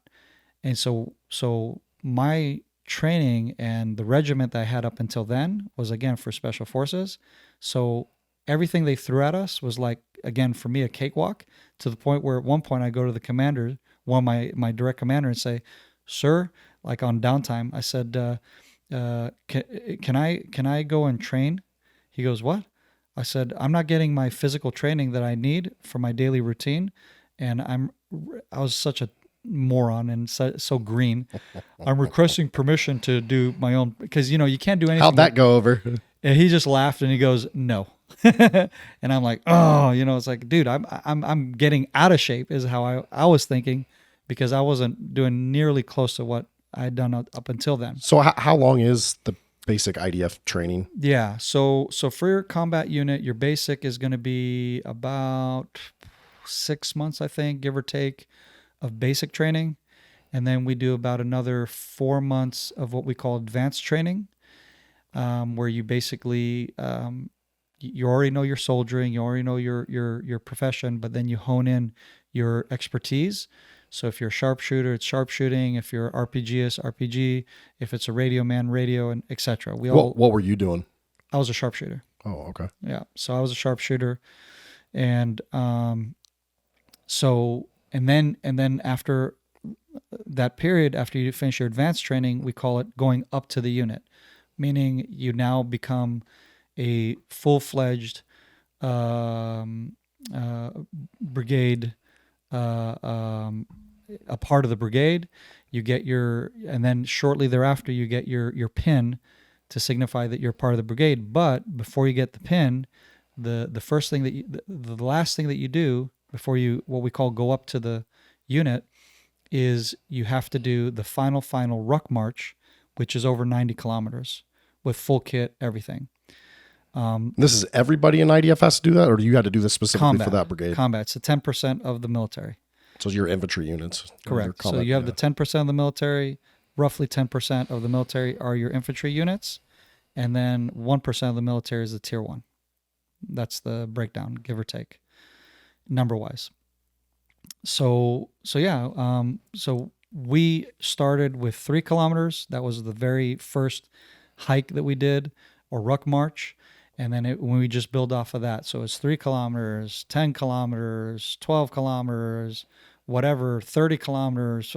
It's like as those roughly, was it like a year of training kind of progresses from basic training to advanced training, you're constantly doing both the training, but you're also doing your ruck marches and building up that endurance and building up that to that final march, which is called the Beret March, right? So when you finish your 90 plus kilometer Beret March with the full gear and everything, and they also do it, in our case, we did like a historic march where we finished the march on the Burma Road, which was paved to make the way into Jerusalem during the 1948 Independence War.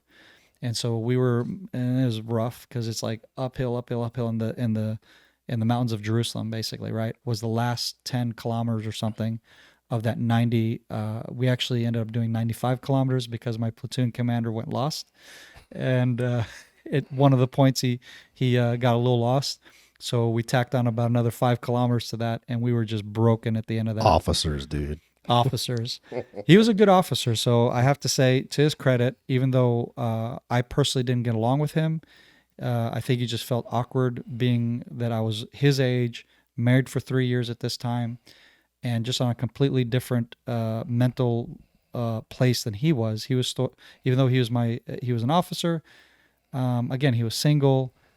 You know what I'm saying? We were in two different kind of worlds in some ways, and I think it just it was hard for him to jive with me. So, but he was a great officer, and we had one of the best platoons in Givati. So, to his credit and the other men, he did a great job to create the team and the platoon that we had. So, how was it getting to your unit active duty initially, straight out of training? Right. So we finish the beret march. We get our purple berets. We get rid of that ugly dead cat off our shoulder. My commander gifted me his beret, which is an honor. So I was the honor student of my class, and I got his beret. And then we do the swearing in at the Western Wall, and that's now your part of Givati. And then the next step, like I said, you do the going up to the unit, and what that is you're the young green, only trained in theory platoon, and welcome to the brigade that has been fighting here in Gaza for X amount of years. And then you see a bunch of older dudes who have been fighting terrorists and doing the different operatives of our platoon, and they're like, welcome to the jungle kind of thing. Like, come here, boys, we're gonna show you how it's done. And so you go straight into the deep end, so to speak, by getting into armored vehicles. And they're because we first come in buses and all our gear, and then we transition to, and this is where you have this switch of like, holy crap, it's not training anymore. And then they transition us to these big where you're walking into, it's like two hallways on the back of a very large truck, and with like little slits to look out of. And so it's basically armored transport for troop transport. And now they're transporting us from the border getting into Gaza into a forward operating fob for my platoon. And we're just like, okay. And like now all of a sudden it got real. And so they're telling us, yep. So just so you know, you could get mortared. So you're screwed if the mortar comes through the roof because it's open. So if they mortar us, we're dead. If they RPG us, you might survive, but here are the contingencies. Everybody breaks out and we spread out and we start a counter ambush maneuvers and whatever. And we're just like, okay. But if they try to snipe you, as long as your face isn't where the slits are, you should be fine. And we're like, check, like it's just slowly dawning on you that, holy crap, like I'm just entering a war zone. You get to your first fob. They split us up into our different positions and responsibilities. We ended up taking a few pillboxes, a few forward operating bases that had guard posts around that base, and then we would have different.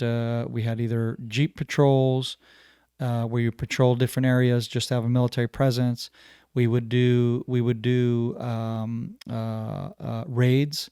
So we got intel for a potential terrorist in this village, in this house. So we go through the orders and make sure that we don't miss the nav to there. So let's not let my platoon commander lead that navigation. Have maybe somebody else do it, so we can find the X. But in any case, so you go through all those orders, and then that would be the high end of our service. There was doing these raids to look for weapons of what do you call them, like factories for creating Qassams, which are makeshift rockets. We're finding what do you call those bombs, pressure cookers, IEDs, mortars, the whole nine yards, and of course AK-47s and whatnot. So we would do these raids, and we were very successful. We were, like I said, we became one of the most successful platoons that went up to the brigade and started to really make a name for ourselves. So when you say a platoon that went up to brigade, so these are when you were in training, like basic training, if you will, and then your advanced training, you're training with a group of people. So all the people that you were training with as a platoon, you got that whole group, you guys all went to the same unit. Yeah. That's pretty cool. I know in our basic training, like I went to basic training with tons of people and we got sent to the four corners. So it's pretty cool to start that training, go through all this training, and then you all go to a unit together because there's always organically. Kind of formed cohesion. So that's kind of cool. I think that's something cool that our military doesn't really do. Right. Maybe, but then, or at least not to my knowledge. But that's the next phase. So the next phase is where they split you up. So the next phase, after I think about 4 months of that, and that's the end of your pipeline. So it's about at that time it was about a year and 4 months. Now you get your unit insignia. You get the Givati insignia. So you have Givati insignia on one side, and you have the platoon insignia within the brigade that you're in insignia. Now you are an official part of the unit, and then they split us up. Okay. And so now and this is where the platoon commander and the officers need to figure out, the division commanders, right? They need to figure out, all right, which of these guys is going to do what's called the Messiah, and which part is going to be the WWII. The WWII guys are the ones which is what I was looking to do, which are the ones who are the direct action team. They're the ones who are going to kick down doors, and we're going to search for weapons and or targets, military targets, take out the guy or capture him alive for interrogation, and or weapons and whatever. So those are your direct action team.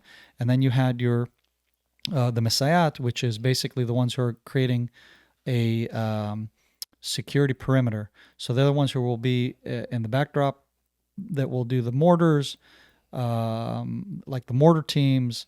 The part of that element, if I remember correctly, was also sniper teams, if I remember correctly. But you had on both sides, actually.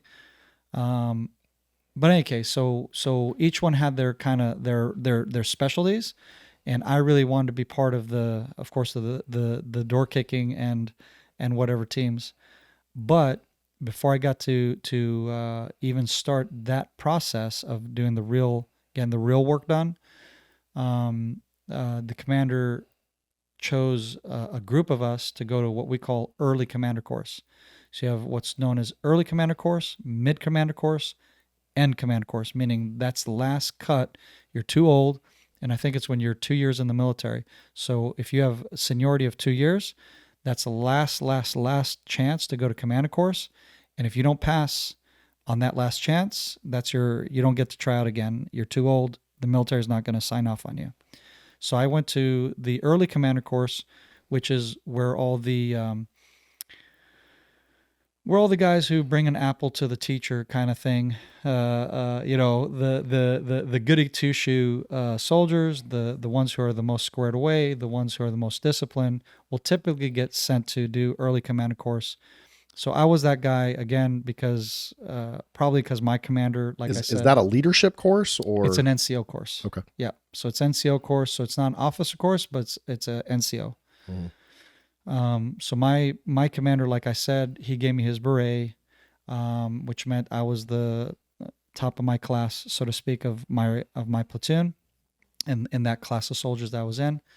And so I'm assuming he, of course, submitted my name probably to be on that roster for the early commander course, and then a group of other of us, right? So I think it was about 5 in my platoon, if I remember correctly, and we got to go do the first round of commander course.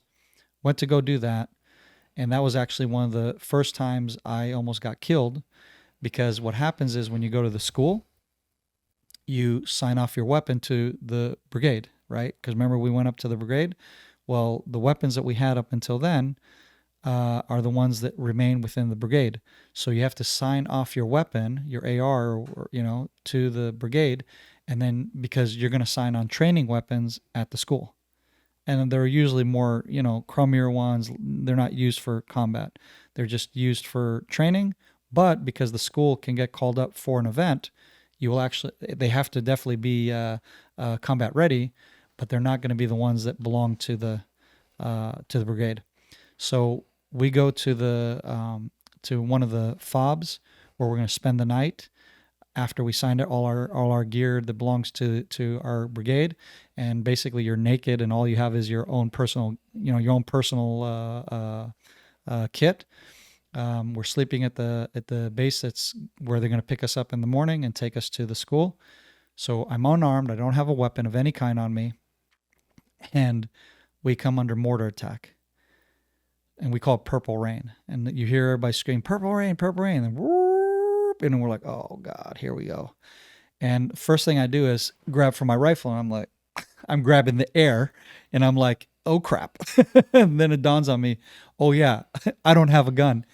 And the biggest concern isn't just the fact that is to get to cover and to try to hide from the mortars that are coming in, but the concern is that if we get if they try to invade the base, which was very common, they would hit mortar fire, but then terrorists would try to get in and basically get into hand-to-hand combat and try to kill you. And so I'm like, holy moly! Like if it's going to get to that level of combat, I'm screwed. I don't have a weapon. I'm gonna have to pick it up off a dead body, basically, if it gets to that scenario. But thankfully, we didn't get overrun by terrorists.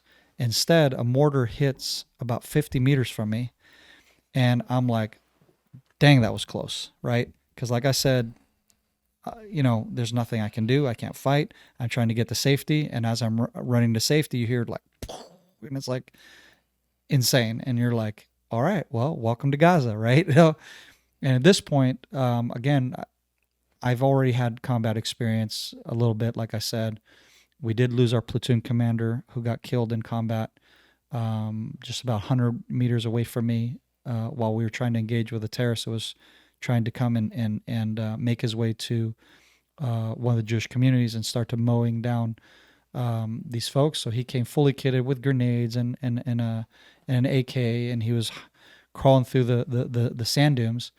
And unfortunately, when my commander tried to engage with them, our platoon commander, he got faulty intelligence. So he thought he was flanking him.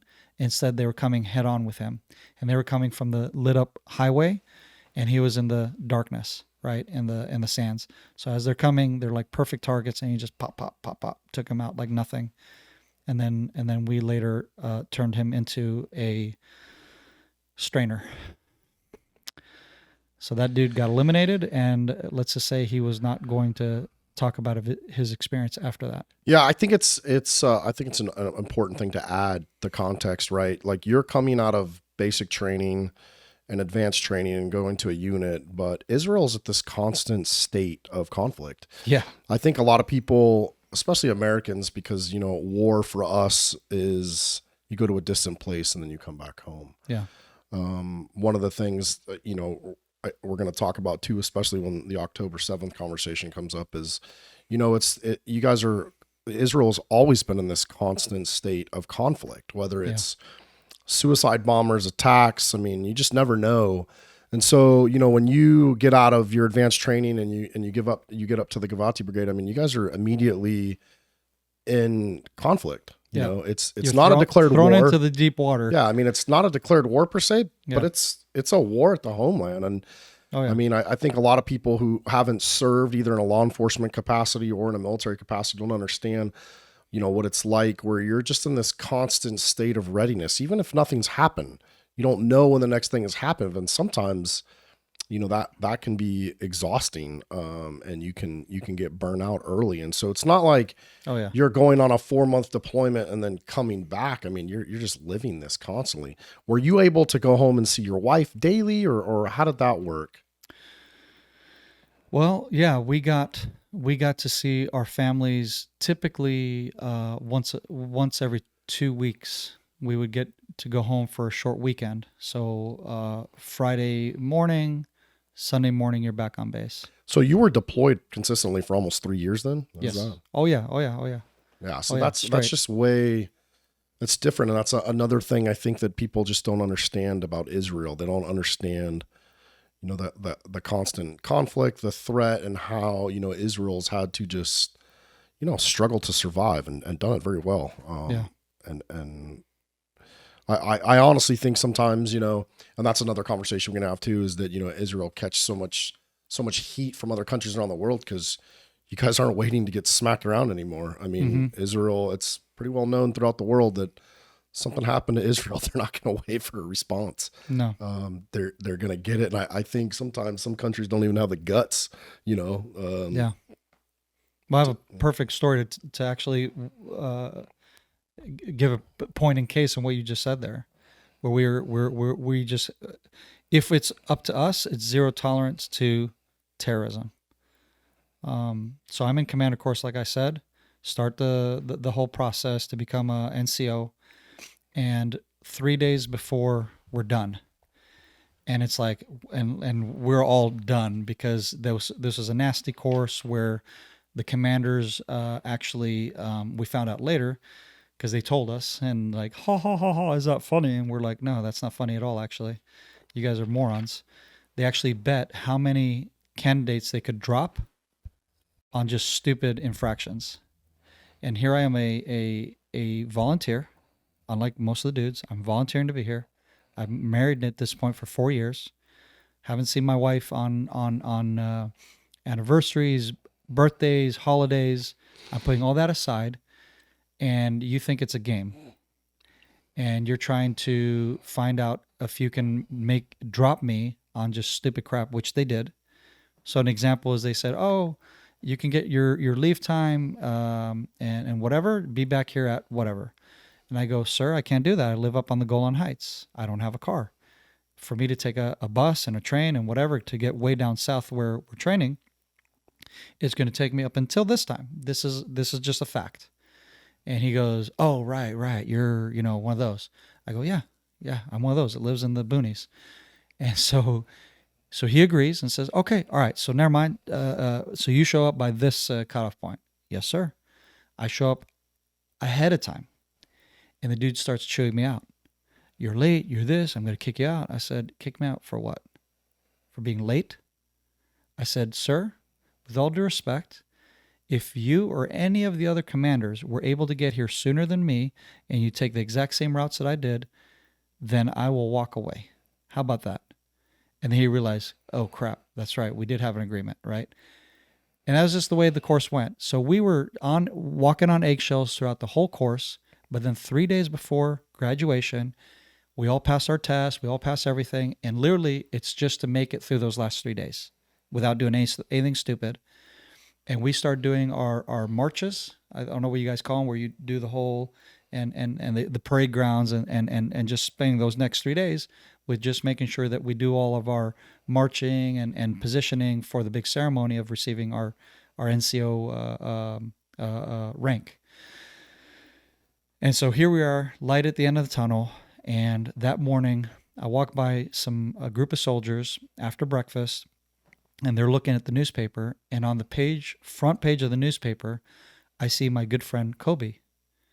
And I'm going, what the hell? Him with another 6 faces. And the news says last night there was a horrible attack against one of the Givati elements. And we were recruited together, by the way, and we were in the pre-platoon training.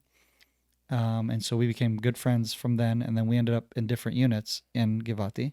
So we split ways in the platoon training and the advanced training. And here I see my good friend Kobe and these other dudes that I, semi-recognize from the main training base and competitions that we did and whatever amongst the different units. And I'm like, oh my God. These are dudes that I know. And it's Kobe, my good friend, one of my best friends in the military. And it just like a ton of bricks fell on me kind of thing. I'm like, what the hell? And then immediately after that, it's like non-stop. We get called up. Boys, the whole school is getting called up. We have special APCs. We're going to war. Going to war? Where? Gaza. I'm like, oh my gosh. What happened? What was the attack? Well, so Kobe and his team were just finishing operations in blowing up some terrorist weapons factory, whatever. And they were on their way back on what is known as the Philadelphi corridor. And this is in 2004. And it's actually one of the big events in our history. Kind of like you have a Black Hawk Down or like a big event like that. It was kind of that. So it wasn't like a bunch of guys were slaughtered in a gun battle. It just kind of shook the military to take action. Leading up to this, we had sniper taking out one of the Givati guys who was actually catering to one of the Arab women in Gaza, that they were in their home and they were all supposed to be in, you know how you do, you put them all in the corner of the house and not let them run around and whatever, because they could maybe go signal the terrorist or whatever. And so this lady literally took advantage of the good heart of these young men and was whining about how she wants to make food for her family and it's not fair and you guys are mean and you're so bad and blah blah. And he like, all right, you know what, ma'am, I will go with you to your kitchen and I'll allow you to go make food and bring it back to your family. And as he did so, a sniper was waiting for him, and as he walked past the window that she had just walked past, sniped him in between his plates and killed him. So it was a huge hit there and a few other incidents, and then this was like the final straw. So it happened within 2 days, and this was the last event, which was of a chain of reaction of events, which was what's known as the Asona Nagmashim. It's, if you Google it in Hebrew, then you'll get the pictures that will come up, and this was on front page newspapers all over the country, which was APCs coming back from blowing up weapons factory full of explosives. They got hit by an RPG, and because they had, I think, about 400 kilos, I believe, of plastic explosives, it blew up that APC, Vietnam era APC, those little small boxy guys.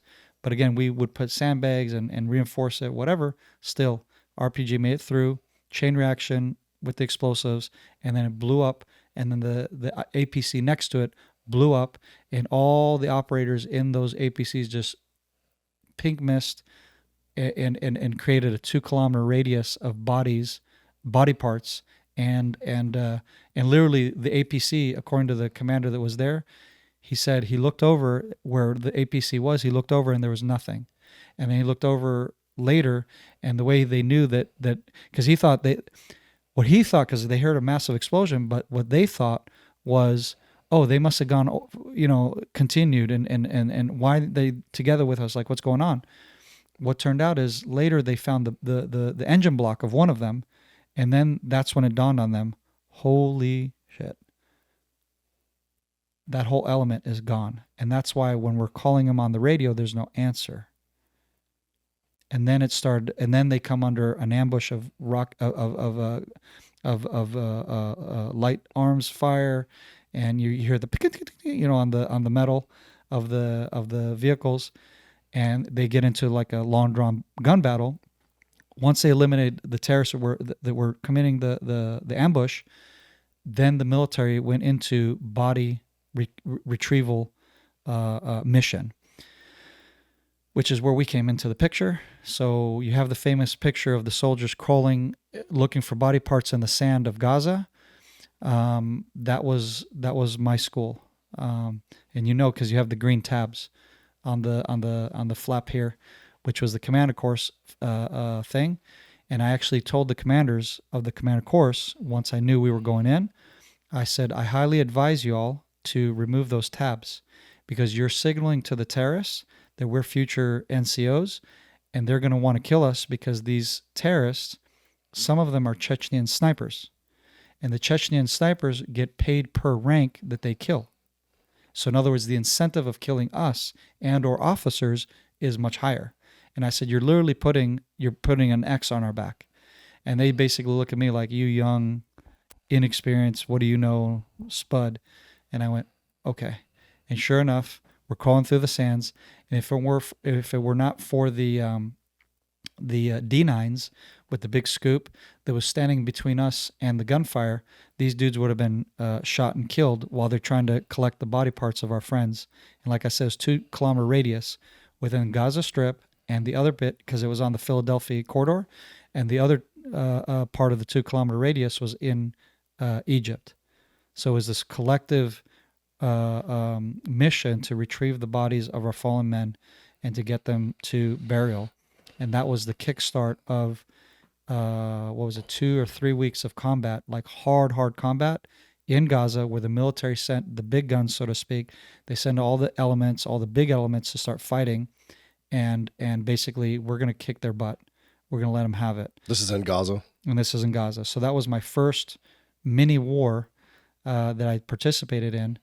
And during that war, besides the body collections and all that, we end up into Rafah. We take over a home And my good friend, who is also from Givati, who's the guy who's the most senior of the guys, he's the last of the commander course that I pointed out. So he's 2 years plus. He's already a sniper sergeant without the rank, right? Without the official rank in where he was. So he was a very seasoned sniper, warrior, etc. Me and him hit it off really well. Even though I wasn't a sniper, I was only a sharpshooter, and there were other snipers in the course. He tells the commanders, okay, I'm going to take Doron up on the roof. He's going to be my spotter. And they go, check. Nobody questioned his tip or whatever you want to call it, his call. They're like, well, you're the main sniper guy and the most seasoned guy, so whoever you want to be your number 2, that's who you get. So we went through that operation with the 2 of us rotating behind the sniper gun up on the roof, like you do through a little hole in the wall deal, and so like the opening scene of American Sniper, that's my opening scene of Welcome to War in Gaza. It gets a little bit more colorful, I guess, than what you see with the whole like, do I shoot a little kid or not thing. It wasn't that. It was looking for terrorists. It was pulling security for the main elements who were actually carrying out these operations and taking out all these weapons factories and explosives and whatever. So literally a few days later, while we're up on the roof, a few 100 meters from us, all of a sudden, because we hear on the radio that they're about to take out one of those weapon depots. And so you hear the countdown, dup, dup, dup, and we're like, where's the boom? And you're like, oh my God. And you see this mushroom in front of you, and both of us are just looking at each other like this. This is awesome, like, wow, like now this is war, and so, yeah, and that was my first experience of all out war. Again, we were in combat. I lost a commander. We had some fighting, had been mortared. I already know, but I'm saying, like, for me, this is what we were created and built for to do. Like, this is what we've been training to do. And you just felt like you're part of history. And again, we just kicked their butts so hard. But at the same time, that's the first time ever, I would say, in combat, I had the opportunity of not taking a life, but actually saving a life. So my buddy is on the gun. It's my time to take a piss break. And so I go down into the house to do my business.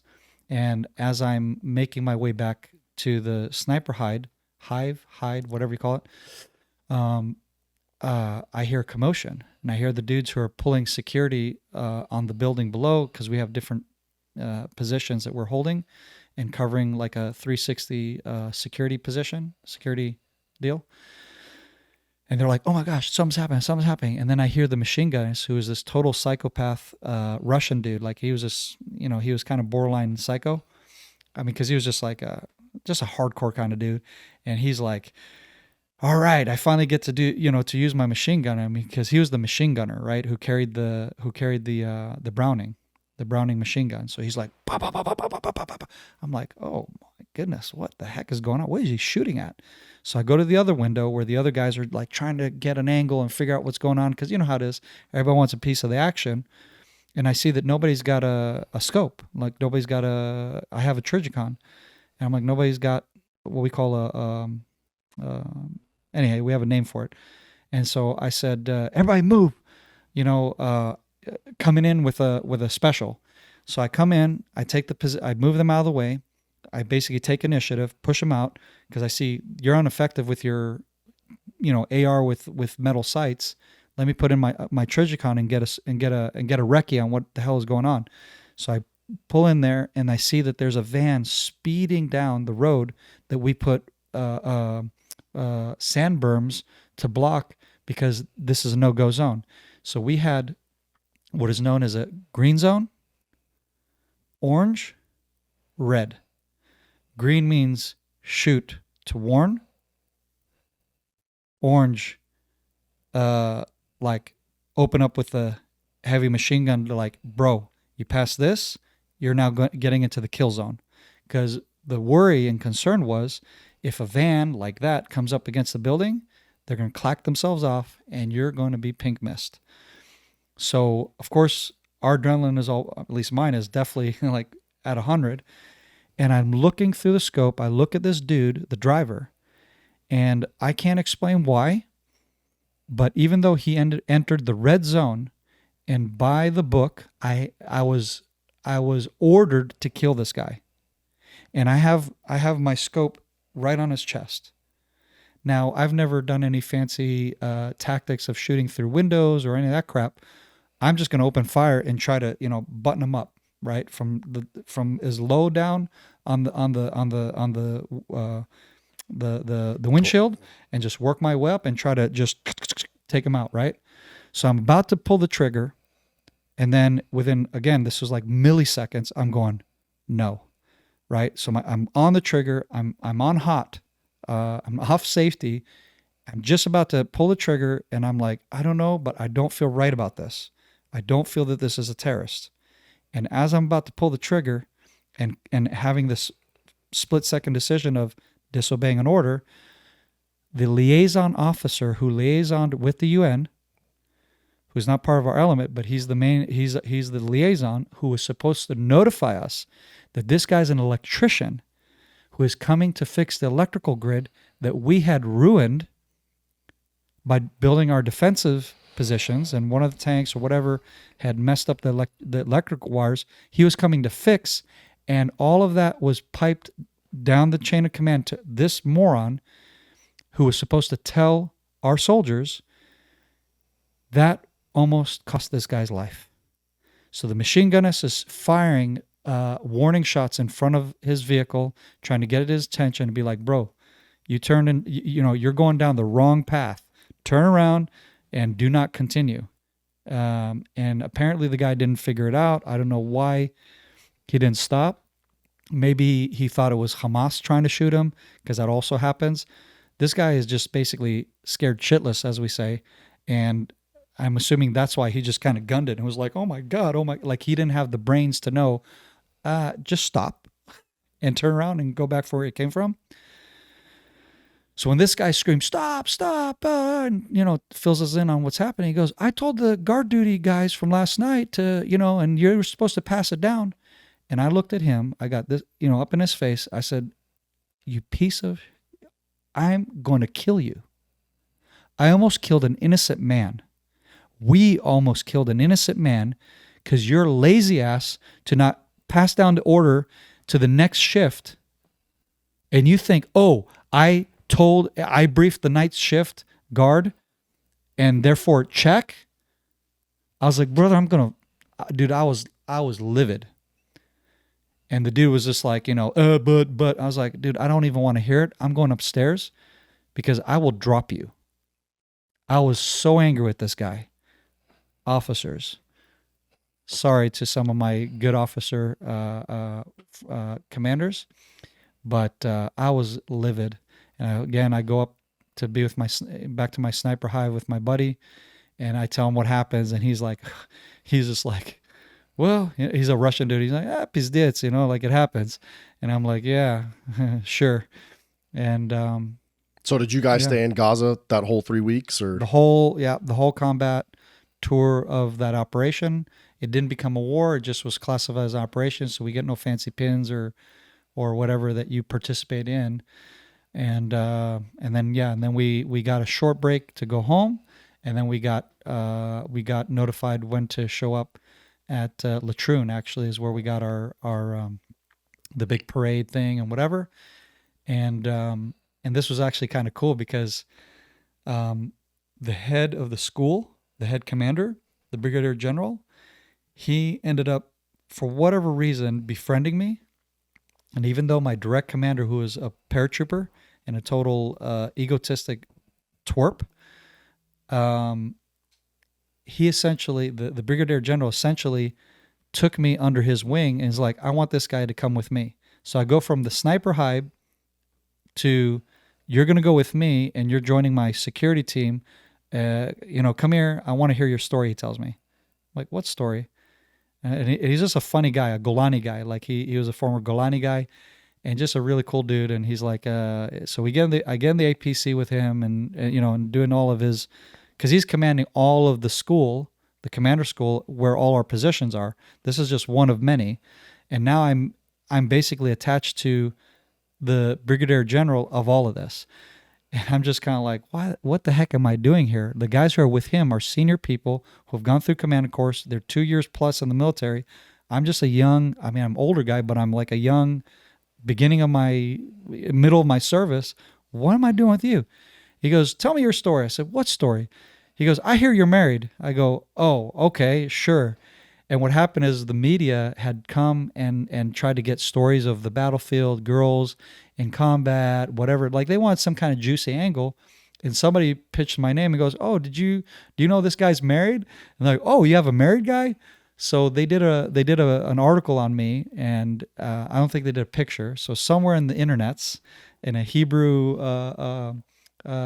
coverage of the war, my name, the married soldier who is volunteering to be in a combat unit is here fighting in Gaza, blah, blah. So he's like, so you're the married guy, huh? And I go, yeah, I'm the married guy. And he goes, tell me your story. And basically I give him the skinny of what we discussed here and why I'm where I'm at. And he goes, would you like to be part of my security detail? Like after commander school? I said, I would love that. Why not? I'm thinking, holy crap. I said, but sir, I gave my word that I'm going to go back to the brigade, to Givati, where I was. And he goes, well, I'm sorry to hear that. He's like, but, I really would love to have a guy like you as part of my security detail. And I'm like, I really would love that too. So any case, we finish the war. Like I said, we go home, clean up. I say hi to my wife. They say hi to their parents, the other guys. And we do the whole parade and song and was it dog and pony dance or however you say it? Dog and pony show. Yeah. Dog and pony show for the families and parade, and all that. So this is you graduating the commander's course? Graduating at Latrun, the big tank museum, whatever. And so this guy, he then sees me, and now we're in our dress uniforms. And you get and then everybody, the ones who got recognized as best of class, best of platoon, best of whatever, I don't get any of that stuff. And like I said, my direct commander was like a total dork, and I think he purposely didn't. Like none of the guys in our team got anything, and I was just like, whatever. I think we have some really good guys in my platoon here, whatever. And then this dude, who the general that I said is the head of the whole school, he's walking around giving we get our rank. So the head of whatever general is the one who is kind of showing a special gratitude and thanks to those special soldiers that got the top of class and stuff, right? And then the general who said, I want you in my APC, he pulls that general over and says, talk to this guy. And now I see at the side angle of my eye, I see my commander going, what the hell? And so he shakes my hand and it's nice to meet you. And, the whole deal. And so now I get recognized as not top of anything, just for nothing. Right. But my commander's like, what the hell is that? I said, I don't know. And I said, what? He didn't tell you? He goes, nobody told me nothing. And so he's kind of like half, how do you say, jealous. And like, what was that all about? And I was like, bro, I don't know, man. But apparently this guy liked me enough to like give me the special treatment at the ceremony and give me my rank and all that. And I was just like, yeah. So where did you go after the commander's course? So after commander course, I went to, I got the big shocker. The going back to the brigade was not an option. I ended up getting cut, and the agreement that I had with my brigadier general literally shook hands and whatever, because what I did was I complained because I discovered going into commander course that I wasn't getting the pay that I needed and the leave time that I needed according to a married soldier who is also recognized as a lone soldier, because both my parents are dead by now. So in 2002 is when my dad passed away, and I came to the States for a quick, funeral, burying him in Tennessee at the ceremony that we had there and all that. And that was just right before my recruitment. So my mom dies in 1999 before I get married. And then just before my deployment or my recruitment, my father passes away. So I'm known as a lone soldier. And so I don't get lone soldier status. I don't get married soldier status, which is a little bit, they help you with paying rent and that kind of thing.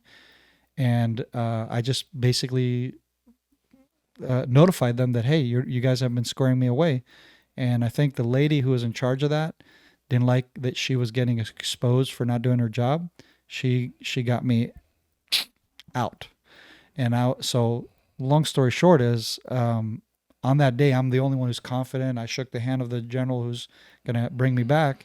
So I have a secure place to get back. And then I get called up amongst the other dudes that get their names called to the ones who are actually not going to go back to their units. They're going to get sent to where the manpower, where the military is going to position you where they need you, where they need commanding NCOs to fit into other gaps of the military. And I'm gutted. I'm like, you got to be kidding me. Of all people, I'm the only one that had a personal promise that I'm coming back. And I was like, you got to be kidding. So I'm calling her and like, hey, what's the deal? She goes, oh, yeah, that's right. Da, da, da. And she like blows me off and then doesn't answer my phone call anymore. And then I call my buddy, Evgeny, who's my best friend and became one of the top snipers during that whole 3 years of Gaza warfare. So he was one of the best snipers in Givati. And his brother was the personal security for this brigadier general. And I said, can you talk to your brother and find out what the hell's happening? Because I'm supposed to come back, but somehow I got cut. And so he's trying to find out, trying different angles. We don't have we don't have smartphones back then. We don't have any fancy way of trying to figure things out. Again, they're also deployed. They're operating. I'm in school. You know what I'm saying? Long story short, basically I get screwed and they send me to Home Front Command to do this search and rescue. I'm like, what the heck is search and rescue? And why Home Front Command? I'm a combat soldier, now an NCO. I should be leading a group of young men and raising them up to be the next warfighters in Givati. I'm not supposed to be doing that in some other part of the military, definitely not Home Front Command, which is non-combative. I'm like, that just doesn't make sense. Well, you see, it's this new unit, and it's also a mixed unit, guys and girls, and the whole concept is that you're going to teach them search and rescue, but you're also your job is to teach them combat and how to be warriors, so they can do search and rescue under fire. And I'm like, and they said, well, and here's the little like extra deal is we're gonna get you certified in search and rescue, and so you'll have another like capability whatever in your resume. And I'm just like, not interested, but obviously I'm not going to disobey an order, so I'm like, fine, where do I show up? What's the deal? So I get my orders to show up at Megiddo prison. I'm like, Megiddo? I'm like, is this right? Like, this isn't a military base. Like, what am I doing in a prison? Turns out they already started their platoon, their basic training. They had already started the basic training, and they just finished basic training. And so I missed the first few months of their training phase, and I kind of step in the middle. And so at this point, they're qualified enough to carry a weapon and to do guard duty. And these are folks coming into the IDF, or where are these IDF. people? Okay. Oh yeah, IDF. And they're young kids, right? It's a fresh new platoon, and they're starting like I did, but just in Home Front Command with this new concept. So they're confused as much as I'm confused because this concept is new. It's the first platoon, literally. We're all new to this, is the deal, both the commanders and the recruits. And so I'm like, what the hell are we doing in a prison? And they're like, oh yeah, we're doing the security for the prison. And I said, what? I'm like, I didn't even know that the military does that. And like, yeah, typically it's the prison service, but this is one of the few prisons which is a terrorist prison for like Guantanamo. This is the Guantanamo for Israel. And I'm like, okay. So yeah, we have Hamas guys here. We have Islamic Jihad. We have Fatah. We have all these guys, and they kill each other as well inside the prison, by the way. And I'm like, all right, kind of saves me a more headache, and down the long run, let them kill each other. I'm more than happy for them to do that. So our whole job is obviously not to prevent them from killing each other, because you're not supposed to get into contact with them, right? They have their living quarters, and they're on their own. Your whole job is actually just to keep them from escaping, right? That's our only objective. What happens inside amongst themselves, that's a different story. And so, and there's actually a task force, a special task force unit of the MPs, because we're under the MPs, which is again another humiliation. But they have a special task force that deals with prisons at that time, known as Unit 100 or something silly like that. And they thought they were cool guys, and here I am like, bro, do you know what I just been through? And I know you guys think you're cool because you get to go in, not with lethal force. They had these. They didn't have normal ARs. They had some kind of weapon that like shot rubber bullets and that kind of stuff, and get tear gas, and so like riot police in a way. But they thought they were real high swick, And I'm just like, oh my Lord, you guys are such doofuses, It's like so you guys are working this prison as you guys are training the search and rescue unit? Training search and rescue, but again, my background is like a lot more high swick than these dudes, and I'm trying to like not be arrogant about it and not get in like, headbutting, and them kind of like, if anything happens, we take charge. I'm like, yeah, you go right ahead, bro. Yeah, knock yourself out. So this is the prison that Musa Hassan Yusuf went through, the Green Prince, also known as the Green Prince, or Son of Hamas. If you read the book, you know the guy. So that dude goes on speeches and like lays into the pro-Palestine protests on college campuses, and that dude, this is where he had his time period in prison, and where he saw how terrorists are killing each other, and that's what angered him and made him leave Hamas and leave everything he knew, because he's like, this is stupid. Our whole goal is to destroy Israel, right? Check. Why are we killing each other? In other words, this ideology is total BS. I'm out. So that was a prison where I was at. And like I said, I was pretty disappointed and frustrated about this whole shindig. But I was like, fine, I'm going to learn search and rescue. I'll go with the flow. I'll raise up my soldiers to the best of my ability. And eventually I became sergeant, platoon sergeant of my guys. And I had the best crew of the whole division that we were in. And yeah. Were you guys actually flying and doing search and rescue missions, or? Not yet. Again, we were just at the beginning of our time. And learning and getting them ready for that. That happens a few months after, once I joined the thing and I become a sergeant. We end up with a terrorist. Our first incident that we, like live incident, was us. Actually, it's the second live incident. My bad. The first live incident was one of the bases that I served in with my original platoon. Remember, we went up to the unit. Mm-hmm. So one of those positions, because they rotate you, they only keep you in one place forever, right? So they rotate you so you don't get wore out. So the base where we were at, the last base I was at, where we heard digging under and reported to the high command, they just ignored it. Well, didn't ignore it. They were just like, one commander comes and a higher rank and a higher rank and a higher rank, and they all just come, they investigate, they listen, and they're like, yeah, that does sound like digging, but that's, like, it wasn't a thing. Like terror tunnels wasn't a thing. That was the first time that terror tunnels were a thing. And so the military didn't know how to handle it, if that makes sense. And so literally the base that I was in, and at this point there's the whole other platoon that's there, not my original unit. Someone else took over from us, who are then there, but also Givati. And what happens is, what we heard was what led to this tragedy. The terrorists had surely dug a tunnel under our base and put massive explosive charges underneath the base, and then basically sent the base up in smoke. So you had big, huge cement blocks that like are about a meter thick and tall, like squares. These suckers are just flying in the air from the inertia and the explosion, and then falling down on the soldiers and basically crushing and killing and whatnot. So we get the call that we have to go to this incident, and I go, holy crap, I know exactly where that is.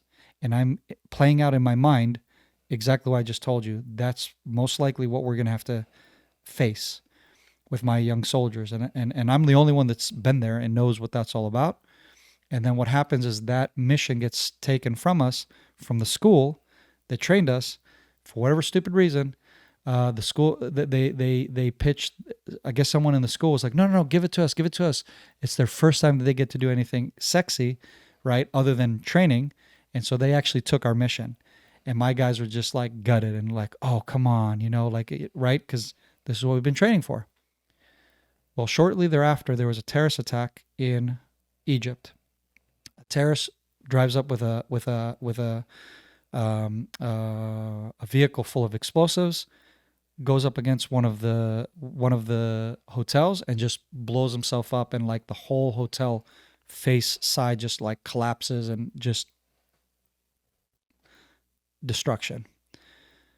Well, the Egyptians needed help with search and rescue because they were not as highly trained as we were, and reluctantly agreed to allow my unit go in there and help with the search and rescue operations, because we have what's called the golden hours, that basically within 24 hours, if we don't get to somebody, they're most likely going to suffocate and die, even if they didn't get crushed under the rubble and all that stuff, because you get pockets of air and whatever. So point being is, this is the golden hours. Like, we need to get our butts over there as soon as possible. Bureaucracies, can, yes, no, I said Hebrew, can, lo, yes, no, bureaucracies. And bottom line is, they agreed that my soldiers could go, but in plain clothes, not military fatigues. And we said, fine. We're just happy to help and save lives. So that was my our first mission that my unit got to participate in. And shortly thereafter is when I got out and ended up in the Northern Command, and then essentially finished my service there, and then ended up in the IDF Reserves from 2006 and on in the same Northern Command. But yeah, that was pretty tragic. Is it common for people when they leave active duty to go into the reserves, or can you stay on active duty, or how does that work? So how it works is, for men at the time, because they shortened it a little bit, but at the time we had 3 years mandatory service and 2 years for the females. After you finish your 3 years, and if you're in special forces, it's typically 4 to 5 years for those units, the tier 1 elements.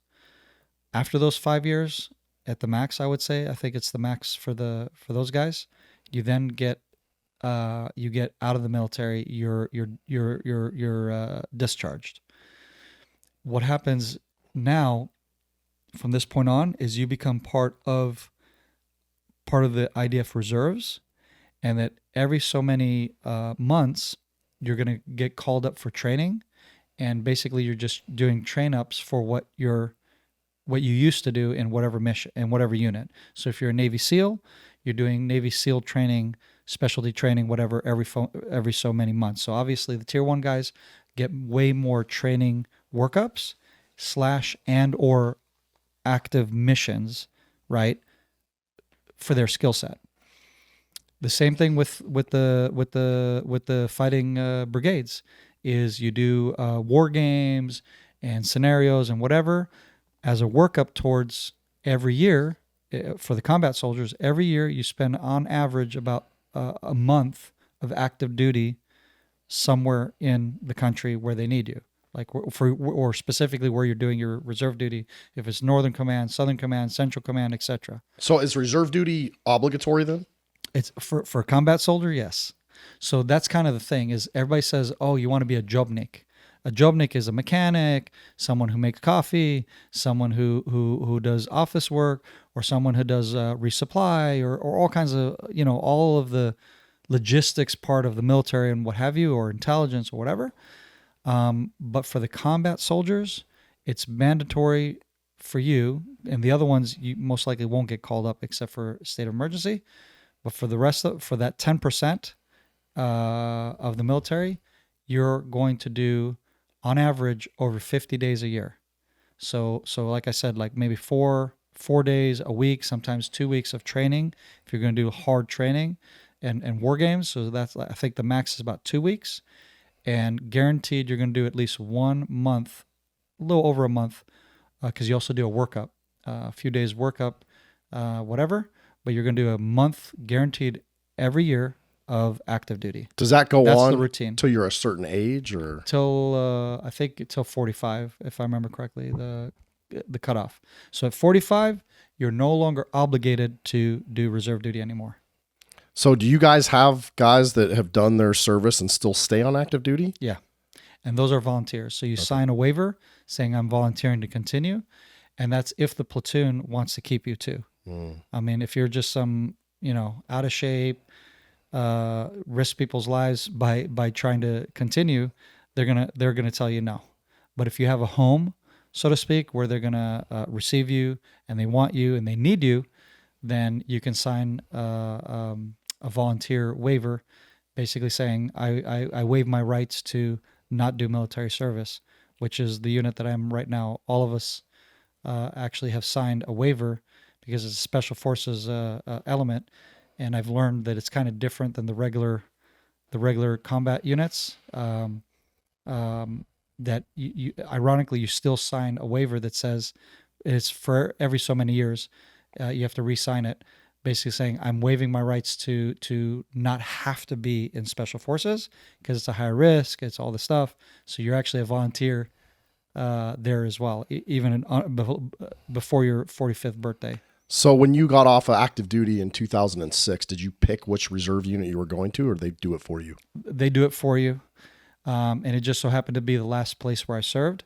The irony was, well, the funny thing was, when I went to what's known as the Bakum, it's the place that you got recruited originally, and it's also the last stop after your 3 years where you go in and sign off the last pieces of paperwork, and then you have your little military ID card, and a lot of the kids just cut it and like, oh, yay, I'm out. I didn't do that. I kept my ID card because I'm like, hey, this is part of my history, and I want my kids to be like, hey, did you get one of those? Yeah, here it is. I wasn't a moron and cut it. And thought that was cool. And so this young kid who's a jobnik, as we call him, is behind the desk, a clerk, and he goes, oh, you're so lucky, because you have this very rich military background, whatever, in combat, but it's like you won the lottery. They're never going to call you up where you're stationed. And I said, Bud, listen to me and listen to me carefully. I said, you go call up the head officer of this department, and you tell that idiot that there's no way on God's green earth that I'm leaving this base and walking away until he positions me in a combat unit, period, full stop. Understood? And he just looked at me like, you're crazy. And I go, yeah. Run along. And he goes, to the back office, talks to his officer, of course, because he's just a young clerk kid. He doesn't care, like he doesn't make any calls, any shots.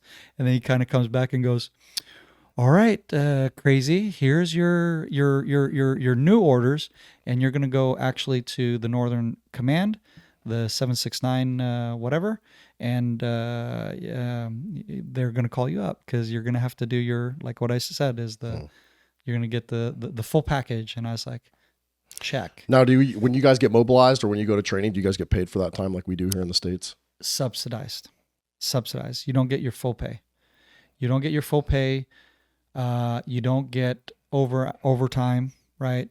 So in other words, you get a less than your full pay, and it's only 8 hours. In other words, no overtime, which again, in combat, you're doing overtime. We're pulling, on average, we're doing 16 hour. So you guys get paid more? No, less. That's what I'm saying. But I'm saying when you're active, like if you're in a combat zone, you guys get paid like overtime hours for working. No, that's what I'm telling you is we get paid for an 8-hour average 8-hour day of where I work at my normal work. Because you're going to get paid differently depending on what your job is, right? But a subsidized version of that. So in other words, on my normal work, I'm obviously doing overtime. I'm working weekends for those that work weekends. And so you get all these extra pay. I see what you're saying. All they give you is a maximum of an 8-hour day. In other words, the bare minimum of what you would do back home, and not a full pay of that. They don't give you the 100% of that either. And in other words, does your job pay you as a reservist when you're on military service or no? The payment actually goes through your workplace, yes, but it's the Ministry of Defense that technically pays your work. Oh, they reimburse. Yeah, they're supposed to reimburse my job. So whoever is employing you, they have to file a bunch of paperwork. It's a bunch of bureaucracy, and actually they have to pay you before they even get paid by the Ministry of Defense. So it's a bunch of basically a lot of people get hurt financially with this kind of system because it's not perfect, and there's there are delays in payments and whatever, but your workplace has to take that hit if they don't get paid in time to pay you. And like I said, and then you also get hurt because you're not getting your full payments. And the only benefit is if you're in combat, because you do get a higher pay grade out of all of the positions you have in the military. So the Jobniks are not going to get paid the same as me. You are going to get a little bit better, but it's peanuts still. So you get off active duty, and then at this point you're already married. Do you have any kids? It took us 10 years till we got our first child. So my wife and I were not able to get children. And then 10 years into our marriage, we got our first miracle. And today I have 3 children. My oldest is 13, my daughter, and I have two boys that are 9 and 5. Good for you. Yeah. So what did you and a 4th on the way, by the way. Oh, congrats. So it's our war baby. My wife right now is 8 months, nearing to 8 months pregnant. Oof. Yeah. And so she's a real trooper to even let me be here right now. Yeah. Because this is my leave time from the war that we're fighting right now in Gaza. Gaza, Lebanon, Syria, you name it. So what was the transition like from active duty to the reserves, or from active duty back into the civilian life? Well, yeah, it goes from 3 years of everything is just following orders and doing as you're told, just like in your military, to welcome to the real world. What do you want to do with your life? Now, mind you, most guys here, they go to college, they do their thing, whatever, and then maybe they'll start their military service. In Israel, your whole life is on hold after high school. You're now, 22, 23 years old, and now you have to choose, all right, where do I want to go to high school? Where do I want to go to college, right? Or university. And what do I want to learn? What would and most kids, they're like, well, I'm really not wanting to do that. I want to have a decompress season. So a lot of kids will go, they'll go to Thailand, they'll go to South America, they'll go to New Zealand, and they start backpacking. So in other words, I want to see the world. I want to be away from all conflict and war and crap. And I just want to be able to enjoy nature. I want to have fun. I want to go party or whatever. And that's what they do. And then when they're finished with, let's say, a month or so of however much they can afford to do that, they then will come back home, and then they'll start school, whatever, and or the beginning of their new careers and trying to figure out what they're going to do with their life. And what did you do? I chose security. So I chose to do security, which everybody kind of made fun of me because it's like, that's not a job. Because most people who do security in Israel, former combat guys and whatever, usually security isn't your future. It's just a stepping stone to paying the bills, to pay for rent, pay for schooling, and then go be a lawyer or a doctor or whatever, right? In my case, I literally wanted to do security. I didn't care about anything else. And so my buddies were making fun of me, so to speak, because most of the guys that I work with, they're all students and they're all learning something. In my case, I've already done Bible college. I chose what I wanted to study before my military service. I'd already nearly done 2 years of that. So I had my thing that I'm like, okay, check. I'm happy with that. And I'm not really sure what I'm going to do as far as more learning, but if anything, it's going to be security.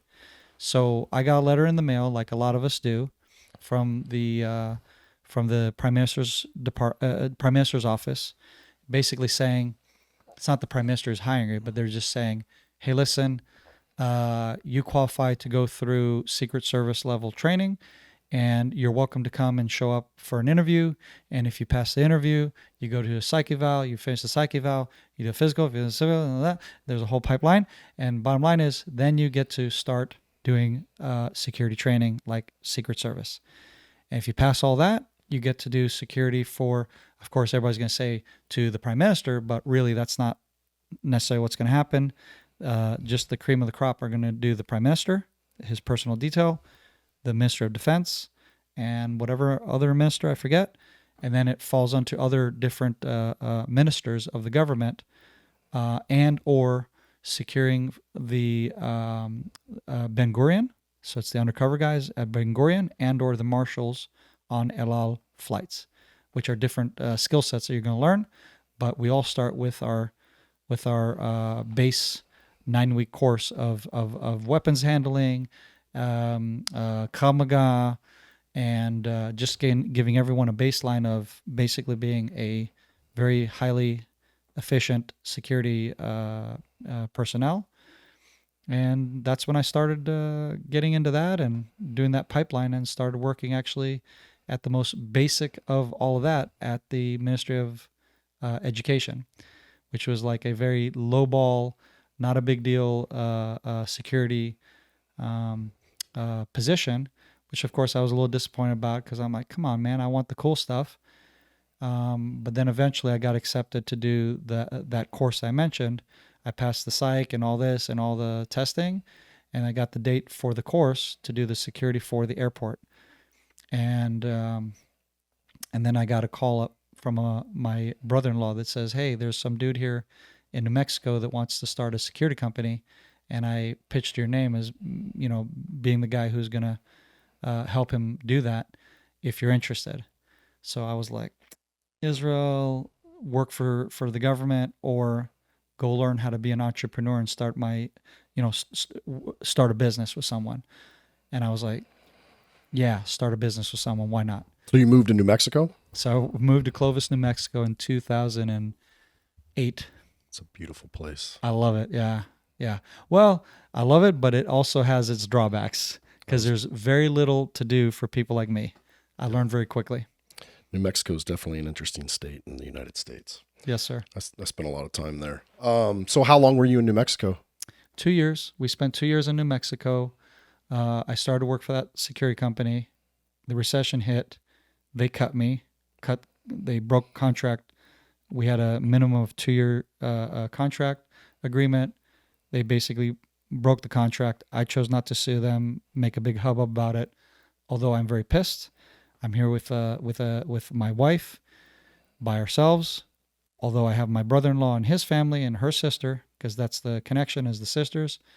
But it's like, dude, I have nothing to do here, and I have all this security training. I've already done the schooling for PI work and providing security planning for like events and stuff.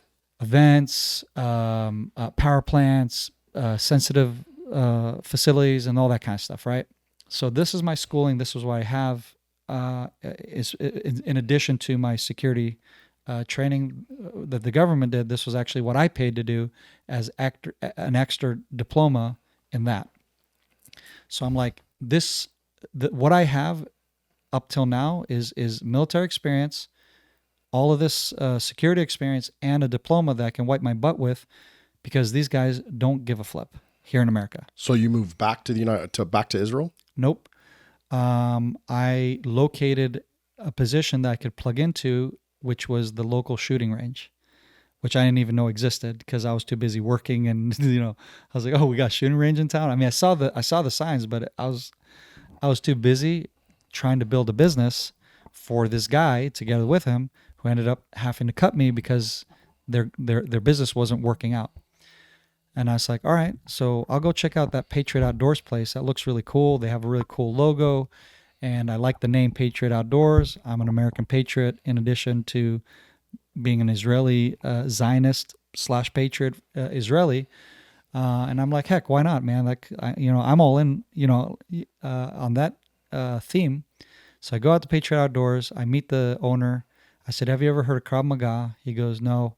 I said, well, I know Krav Maga from the military and from my security training. And I saw that you guys do self-defense for women. And maybe I can help teach women self-defense through my Krav Maga experience. And he's like, great, awesome. Oh, and I also had started, in addition to my security training, I also did a firearms instructor training course in Israel that I'd started.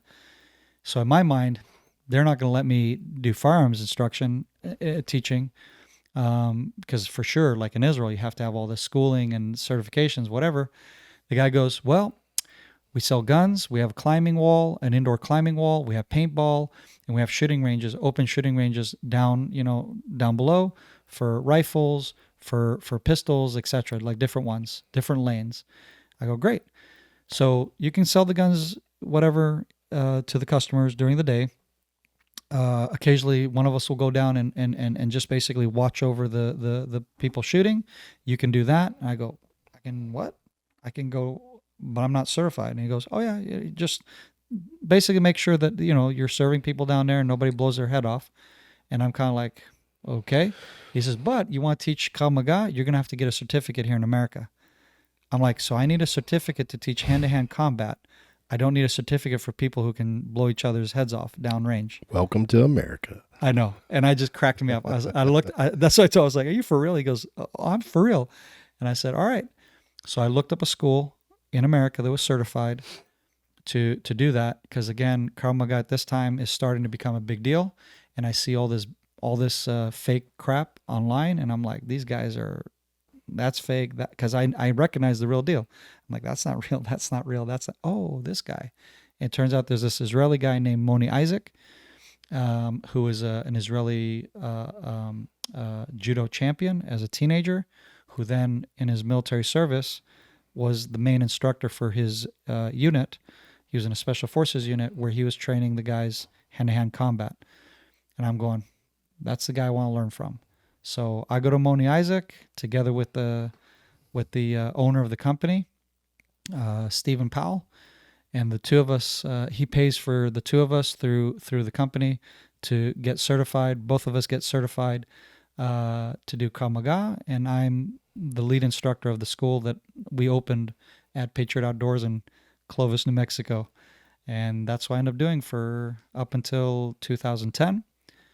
Moved almost back to Israel. Moved back, not back, but I moved to Sweden, and that becomes the next chapter of the phase of what led me to the Special Forces unit that I ended up in eventually. So the whole time that you're in the U.S., are you still under any obligation to fulfill your reserve duties in Israel? Technically, no, but I showed up every time there was war. I would fly to Israel, participate.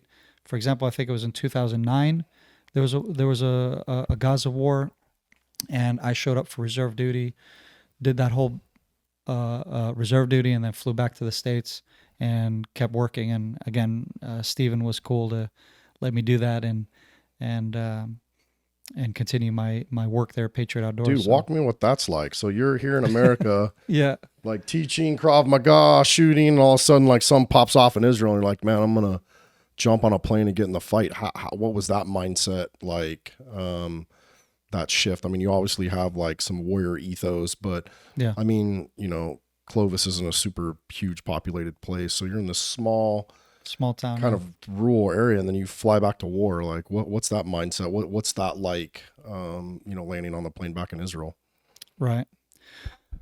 Well, first of all, I think it's important to note that because of my involvement at Patriot Outdoors, I'm also getting Special Forces rubbing shoulders with Green Beret guys. One dude that was a shooting instructor at Blackwater in Iraq. He was a cop, so he didn't do military, but he got into the Blackwater deal and became an instructor, and so he would fly to Iraq and basically do the ranges for those dudes and whatever, keep them frosty. And so I basically learned a lot from those guys. I learned a lot from Steven, because this dude was like one of the best handgun pistol instructors that I know, and took me from being a poor gun shooter and a very good, competent sharpshooter with a long rifle to being a decent gun, being able to decently manipulate a handgun. And so basically it was combined lessons learned from these Special Forces dudes that we were working with, a Green Beret guy who was teaching me, less is more on your gun and all this crap is I guess whatever. I really don't mean that from I don't think you ever lost your skill set. I just meant like kind of more on a mental level. Yeah. I'm just saying that kind of build up my mental level differently than most of the soldiers in Israel. So because I was surrounded by all of these very, I see what you're saying. You know what I'm saying? A lot of very high-end dudes with a lot of years of experience. Yeah, you're not just training on the weekends. You're training every day. I'm training every day, and these dudes are really just mentoring me on the side. Their job was to train the Special Forces guys from the Air Force who were moving all of their Special Forces training from Florida to Clovis, right? So they're doing all that, but I'm learning on the side, right? I'm watching from the side. I'm watching them, how they're teaching these dudes. And then conversations that we would have, when there were no students around during lunch break, whatever, and shooting the breeze, they want to hear about Israel. I don't give a crap. I want to hear about you all because you're a Green Beret, dude. And so I have that in my mindset. And so I have added skill sets that I'm learning from the American mind, and then I'm taking that to Israel. So I get called up, and my mindset is I'm going to do my duty just like these dudes. They go do deployments. This is, to me, my deployment. Yeah, that makes sense, man, because from 2003 to you know what I'm saying? 2010, America's getting it on in Iraq and Afghanistan, so there's a lot of vets rotating in and out. A lot of knowledge. Yeah, I guess that totally makes sense. Exactly. And so these are dudes that were doing that, right? It's not the young guys coming back from Iraq, Afghanistan. Like this guy, I think, one of them was like in his late 40s, mid 50s. The other is like, in his 40s. Like these are seasoned warriors. And in fact, one of the conversations with one of them, he was this old school little dude, wiry guy, and had one of those mustaches, and grayed haired. And he'd be like, Doron, because people would come in and ask, so you're that guy from Israel, and and they want to shoot the breeze about guns and whatever. I'm like, you all know more about guns than I do, but they think the opposite, and they have the stigma in their head. And so the crusty old Green Beret guy would look at me and go, yeah, we've lived a sheltered life, haven't we, Doron? And I start laughing, and I'm like, brother, that is hilarious, because he knows what we're thinking, but the customer, right, is trying to get like cool guy stories. And be like, nah, we've lived a sheltered life. There's nothing to tell, kind of thing. And I was like, funny, bro, funny. And so it's 2010, and you're moving back to Israel. Making my way back to Israel via 5 years in Sweden, and that's when I get into that's when I get into Israel advocacy. I get into Israel advocacy because I'm continuously, every time I'm in Israel, I'm at this point was a security freelance contractor. So I would come into Israel for short spurts, do a security project, work for whatever, make a little money on the side, move back to our home in Sweden, and there I'm doing Israel advocacy, fighting against anti-Semitism in Sweden, going to all these churches mainly, and letting them know, like, here's what's happening in Sweden. This is how the jihadists are taking over Sweden. Speaking to SEPO guys, which is equivalent to RCIA in America. These are guys who had come back from fighting terrorists in North Africa, and they know exactly what these guys are all about. And then you have the civil war happening in Syria, and these are Swedish Muslims, citizens who come from these countries, are going off with Swedish passports to fly to fight with ISIS, and what you recall with the orange jumpsuits, drowning people in pools in a cage, or beheading people on the beach, and all that cool guy Hollywood propaganda that Al Qaeda and ISIS were pumping, to the U.S. media, and capturing what do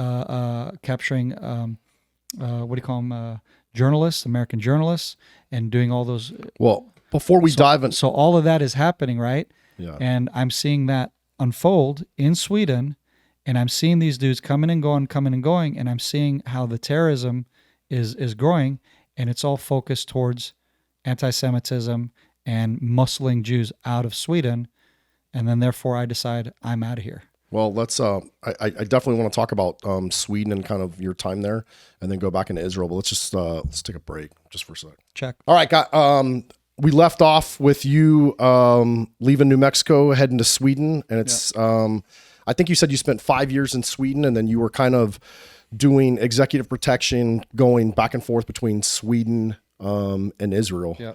So Sweden, I'm assuming that's where your wife's family's from. That's right. So my wife's family is from Sweden. I'm quarter Swede myself, so we have like a Nelson or Ericsson, I forget which, background from there as well, before my family immigrated to the United States. And yeah, so we were living there, and I was involved with a lot of the fighting anti-Semitism, doing public speaking, trying to educate folks about how basically radical Islam is taking over their country systematically. And then you have this guy named Tzvi Cheskeli, who is a well-known Israeli reporter who also does undercover work, where he will dress like an Arab, talk like an Arab, because he used to be part of the Fauda units, like the famous show Fauda. Mm-hmm. So he was part of those units that would do the undercover work, and he would use those same skills as a field reporter and go undercover and go and basically bring back gold as far as journalism of look what I'm exposing. And so there's a really great show called Ala Islam.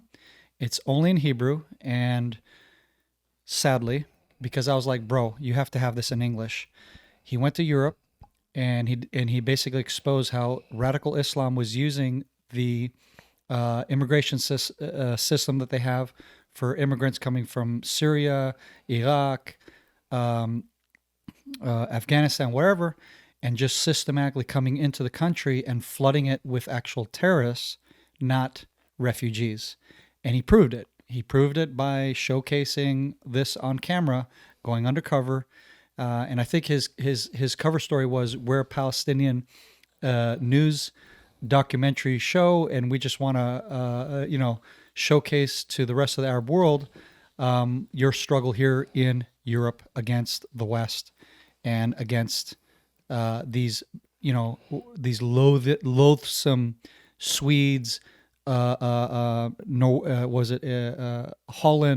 French, and a few other countries that he highlighted, which then he later, because that was such a success, he later did the same thing, and he exposed CARE here in America, because he came in and was showing, oh, look, this Islamic tsunami is also hitting America, and they're doing the exact same thing, and they have these front groups like CARE and others, and he was literally exposing them for who they really were. Again, he had a different costume an identity that time as well.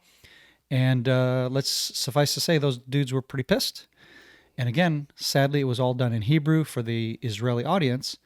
And so what I was trying to do is convey that information to the Swedish speakers, the English speakers, and say, guys, here's what's happening. It's under your nose. And I ran into it firsthand as well while spending 5 years in Sweden and getting actual intelligence from some security projects I had done for diplomats who are coming from Israel to talk to the Swedish public, go to parliament. And I was that liaison on behalf of the Israeli side with Seppo and these other dudes that are like CIA level guys. And I asked them, I said, because they said, we squared away with the security thing. I said, oh yeah, we're good. One question, do you not have a problem with what I'm seeing here? Da, da, da. And he goes, yeah, we do. So what are you doing about it? Because I said, oh, we know, because we fought these guys in Northern Africa, whatever. He goes, well, the politicians won't let us touch them. I go, you're not, I said, you're kidding me. He goes, no, that's the reality. And so that's happening right now, still in the United States. And I brought proof of it, how they're brainwashing your kids by selling, or not selling, they're providing these cute picture books in your local library, that when the school teacher wants to show and talk about Palestine, so-called Palestine, right? Because she's seeing this popular crap on college campuses that's been going on for many years and whatever. And then they have this sweet little thing. Isn't that sweet? Look at that. Wow. Does this look extremist to you? No, it looks like everybody just loving on each other. It does. Do you see ISIS here? Do you see Hamas here? But for those who know what they're looking for, when I go looking and flipping through here, it's propaganda, propaganda, propaganda, propaganda. So they're claiming everything in this book is taking Jewish history, Israelite history, and literally making it their history and saying this is the Palestinian history, which is totally fictitious, totally lie. And that's also why I gave you that book as we came here. The Truth About Palestine, which just tears that to shreds, this whole fictitious lie propaganda that they're doing. So that's one way that it's basically the soft jihad, the intellectual jihad, the don't fire one bullet jihad against you and me to get us to believe a false narrative. And then once they bring down your defenses and weaken you, so to speak, mentally, then when they hit you with the hard jihad, which is what we learned through October 7th, then that's where they go in for the kill. Not figuratively, literally.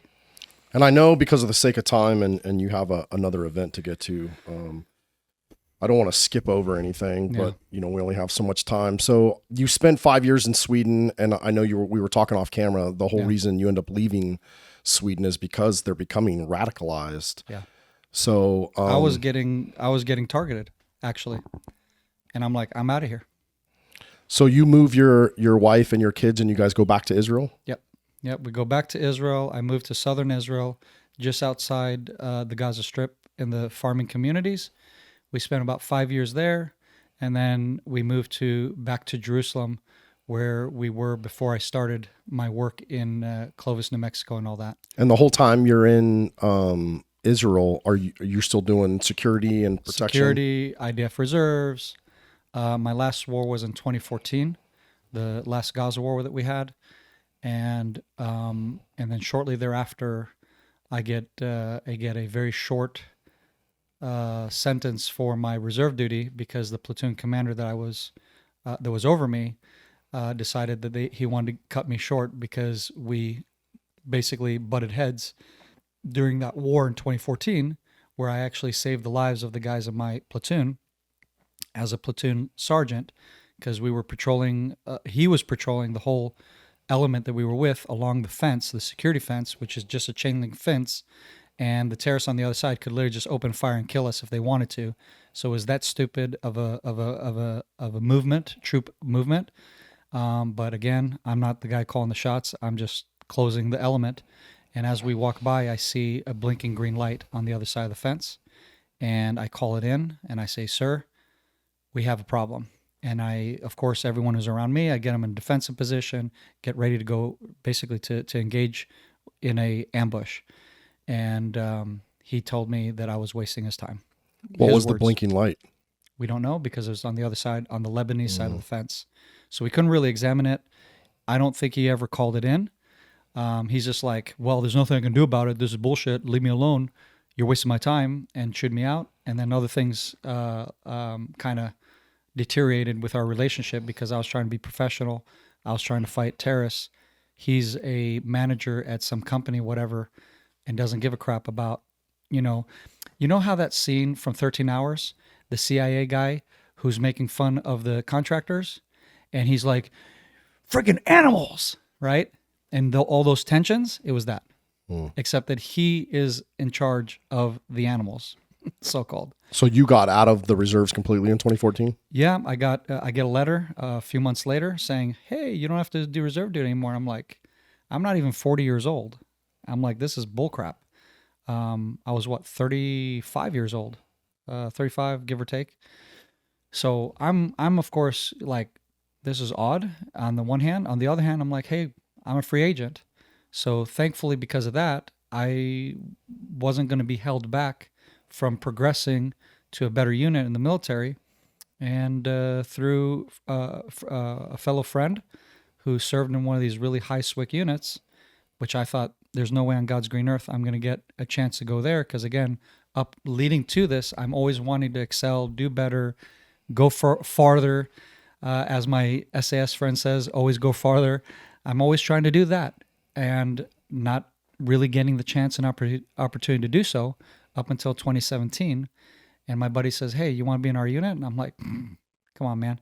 I'm not special forces and paratroopers, Givati. It doesn't really jive. He's like, I'll talk to the commander. I said, what? Yeah, you'll get an interview and we'll see. So long story short, passed the interview, passed the trial period, and become a full-fledged team member of one of the most elite and most badass units in the military. And I'm not saying that braggingly, but it really just turned out to be that I discovered very quickly, to my fortune, especially during the October 7th war, that I got privileged to join the A-team.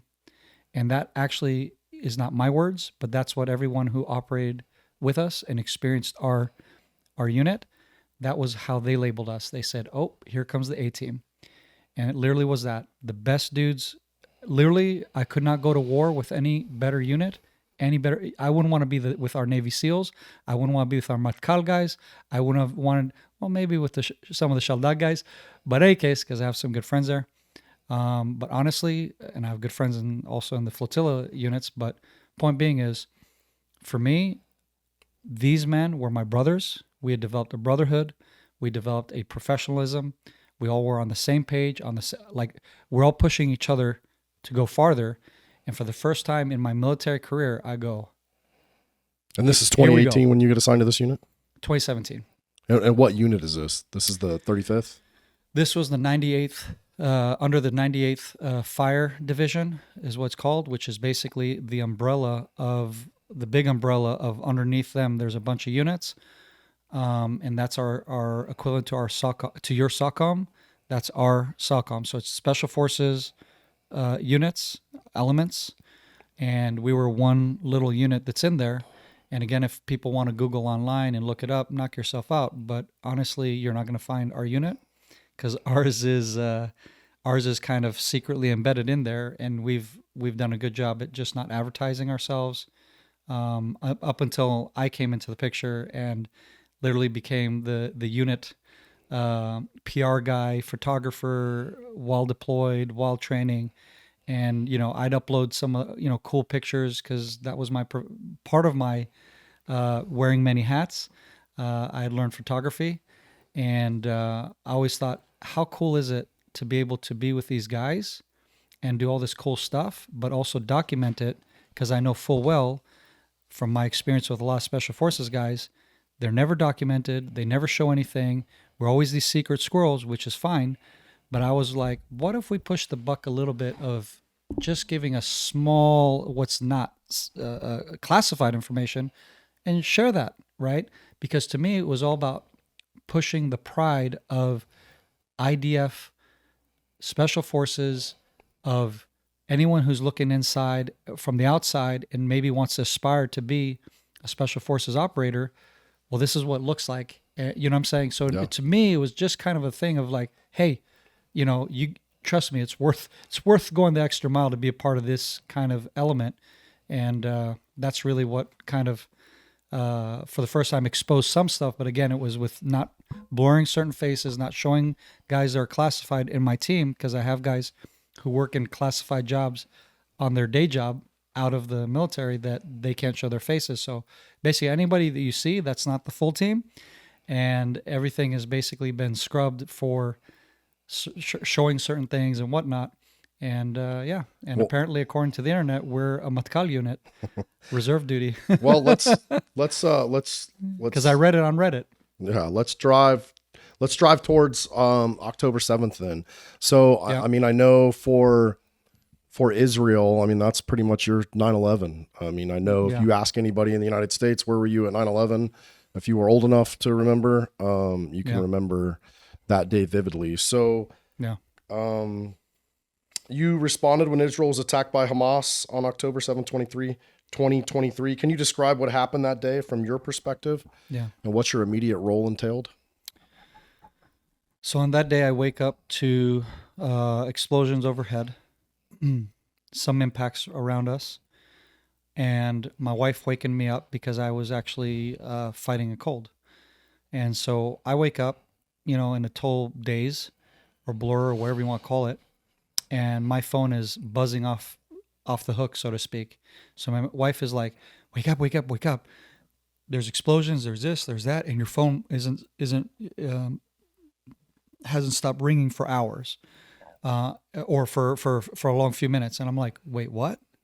And this is, of course, a high holy day. My family is we're observant Jews because what I skipped in our story is that my wife and I both ended up going through Jewish conversion. So we don't do electronics on Shabbat. We don't read text or whatever. And so, but because I see it's my unit text and there's like a ton of messages that have been like you see like 200 messages, right? In the unit text, I'm like, 200 messages on a high holy day? Like something's going on. Yes, I'm the only religious guy in the whole team, but I'm like, this is out of ordinary. I know the guys are like usually talking crap about, here am I, with my buddy, with my family hiking, on Shabbat, going to the beach, and they'll share stuff like that. But they're not blowing up the text because they're trying to be respectful and be nice to me and that kind of thing, and recognize that, hey, let's not fool around. But I also see that our unit missions one, not the talking smack stuff, but the mission text is also just jam packed with missed messages. I'm going, holy crap. And then the sirens are going off. All right, grab the kids, take them to shelter, put them in our shelter. Great. Go out of the shelter, get cell phone connection, figure out what the heck's going on. And I'm reading through all this stuff and I'm like, oh my God, Israel's under attack. It's basically Yom Kippur, high holy day. They attack us when they know that we're most vulnerable. All the religious guys like myself who should be at the synagogue praying are now getting geared and ready to go to war. This is insane. I take my go bag that's already packed. Everyone in my team has a go bag because we're a unit that has to be called up and ready to get called up at any minute's notice. And within hours, you're on base. So I kiss my wife, my kids, hug my kids, and I tell them, Daddy's got to go to war. See ya. On your text messages, were you getting specific information about locations? Did you know where you were going? Were you guys seeing like real-time footage? Like, can you kind of walk me through what that looks like? Right. So, like I said, got my gear, threw it in the car, everything, whatever, put my uniform on, my weapon. I have my private carry, so I'm at least armed with that until I get to base and get my AR and all the other stuff. And so as I'm flying to base, there's plume of smoke in the background. It looks like an apocalyptic like war scene. Explosions overhead, rockets, like you see the trails. I'm like, what the hell is going on? And I'm reading the text as I'm driving, and I'm going, oh my God, real time. Terrorists are now in Sderot. Terrorists are now in this town. Terrorists are, and you're seeing it, and the guys are commenting. Oh, no, a friend of mine told me, da-da-da. Nope, this one said this. Just absolute chaos with raw intel and trying to process it while driving and not run off the road. And I'm going, what the hell is happening? So what's going through my mind actually is, oh, this must be an Iranian cyber attack, and this is a bunch of bullshit. Literally is what's going through my head. right? I'm like, this is unreal. This can't be. It must be a small terrorist attack, whatever, but flooding the internet and probably trying to get this into cell phones as if we're messaging each other, and it's a cyber attack. So that's what's going through my mind. There's an attack, sure, but it's not on the scale that I'm seeing flood my message box. Then I hear that one of my good buddies, who is part of our unit, he can't get away from his house because there are terrorists running rampant in his neighborhood, 2 of which come into his house trying to kill him. And thank God they came into his house, because this dude is a freaking machine. He is one of the best pistol shooters in the country. He does competitive shooting. He is really fit. And he's actually, the irony, his day job, he's actually a computer geek. Okay? So what happened when they came in his house? When they came into his house, this dude ended them very quickly. They stood no chance. Even though they had long rifles and whatnot, this dude just dropped that guy, and literally just went to town. I think he eventually killed 3 guys in total, if I remember correctly. So, oh my God, our good buddy over here just killed these guys, and he's surrounded by terrorists. We're like, holy. And then another friend, the Imam has gotten called up, and we have really good relationship with the Imam guys in my unit because of my commander, mainly through my commander, and then other guys in my unit that have had crossovers. So we get streamlined a bunch of information from those dudes, and they were literally some of the first ones to engage with the terrorists and literally be surrounded by hundreds of terrorists per operator. And I only find this out later because my number 2 guy, who was a retired, he had retired from Yamam, 53-year-old dude, working security, executive security, and whatever, but he hasn't been doing reserve duty for years, because after he finished his Yamam career, where actually he got blown up as an EOD guy. So this dude is like an overachiever. He was a sniper, he was a dog handler, and he was what we call the monkeys, the guys who do snappling, or whatever with the repelling. And they do come through the windows. So he did that, and then he finishes his last position as an EOD guy. He went to go dispose of a bomb in Jerusalem, and literally the thing clacked off on him, and he almost died. So that ended his career because he ended up with PTS. He ended up severely wounded, etc. So he hadn't gotten called up. I mean, he retired after that. So he got called up that day? Medically, yeah. And so he got called up because literally everyone who had ever been in Yamam, doesn't matter medically discharged or whatever, it was a mayday, we need all hands on deck. So this dude, who becomes my teammate, because what happens is after he finished engaging with terrorists, he's like, I want to go to war and I want to fight for my country because this guy is basically a freaking lion. He asks the guys at Yamam, he's like, all right, I get it. We're done with the mayday, but I want to keep fighting. Where do I go? So they mention my unit, and he becomes, like I said, my teammate. And so I asked him, I said, what the hell happened on that day, man? Because we did like small beans engagements with the terrorists. He literally fought them. He was first contact, first guys in. And he goes, bro, he said, it was insane. He said, one of the savannas full of operators, he goes, as we're gunning it to these communities, he says, the savannah got hit by an RPG, all the operators dead instantly. And we're like, holy shit. And he said, then they shot at ours. He said, I don't know how to tell you, but as we came out of this savannah, we were like, barely made it out. That vehicle gets smoked. We end up in gun battle engagement with the ambush of these terrorists, eliminate all these guys. He said, at one point, I was so surrounded by terrorists that are fighting and shooting and killing and all this crap. He's like telling his buddy as as they're firing and shooting, he like in the heat of the moment, he's like kind of laughing. He goes, man, it's like a freaking turkey shoot, isn't it? It was all he could say, right?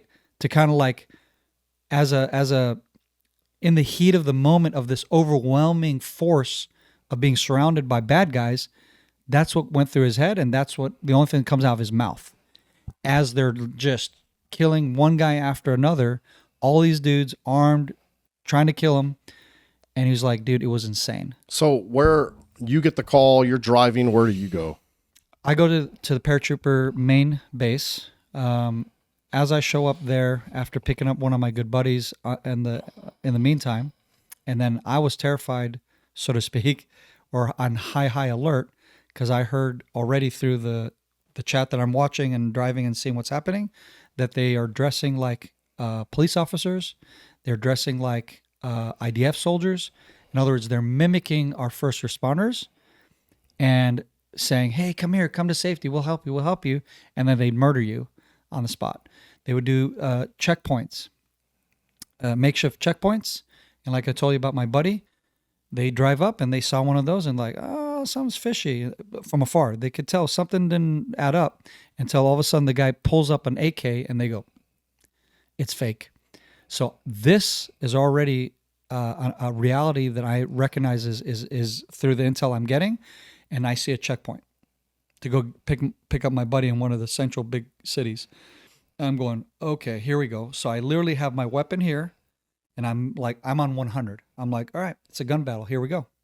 I'm ready to literally drive through this and fight my way through this checkpoint, this police checkpoint, which I cannot tell at this point from afar, friend or foe, until I get close enough and I see this cute little Ethiopian police officer.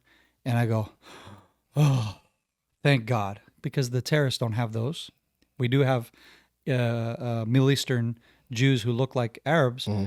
So, yeah, there's a crossover. But then I go, well, maybe there's terrorists holding her hostage and using her as a decoy. So I go down to 80%. And I'm like, all right. And then once I got up to them, they go, where are you going? I said, I'm trying to get to the paratrooper base. They said, check, get out of here.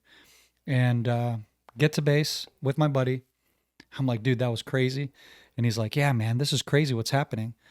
And as we get to base, we see Blackhawks flying in, picking up the special forces elements of the paratroopers and taking off. Boom, boom, just Blackhawk after Blackhawk, zoop, zoop, zoop, zoop. And I'm like, holy crap. Again, all of us have, up until this point, over 20 years of experience, not collectively, but each. Okay. We have 20 plus years of experience. I've been in every war since 2003 that Israel's been fighting up until this point. Never have I experienced this level of chaos, this level of ramped upness and response. And I go, like you said, this was like our 9/11. We already had our 9/11s multiple times. This is our worse than 9/11. And we realize it. We're like, this isn't the bombings of the Dolphinarium. This isn't the Second Lebanon War. This isn't. This is all of that combined times 10. So imagine if you had a 9/11 times 10. That's what we just experienced. And we recognize that's what we're in the middle of. And that this is what we're up against. It starts to become very clear. Because once my commander starts to brief us, I go, holy crap. I said, wait, what about the Iranian? He goes, it's not Iranian cyber. This is real. Everything's real. That's real. That's real. That's real. Right now, Israel is in a fight for our survival. Basically, this is the worst case of the worst case scenario. And we're all like, check. What do we do? We're ready to do whatever it takes, sir. So what did you guys do? So until the military was able to wrap its head around just all the chaos of that first day, the next morning, we finally get all our gear, we get our Hummers, we get our objectives, and we head down south. We head down south to first help with basically clearing homes, communities where terrorists have taken over, like Red Dawn, the movie. So it's a Red Dawn reality. You're now fighting in your backyard. Now remember, just a few years before this, the second, was it the 2014 war, where I had my my incident with my former officer? I was living in the South.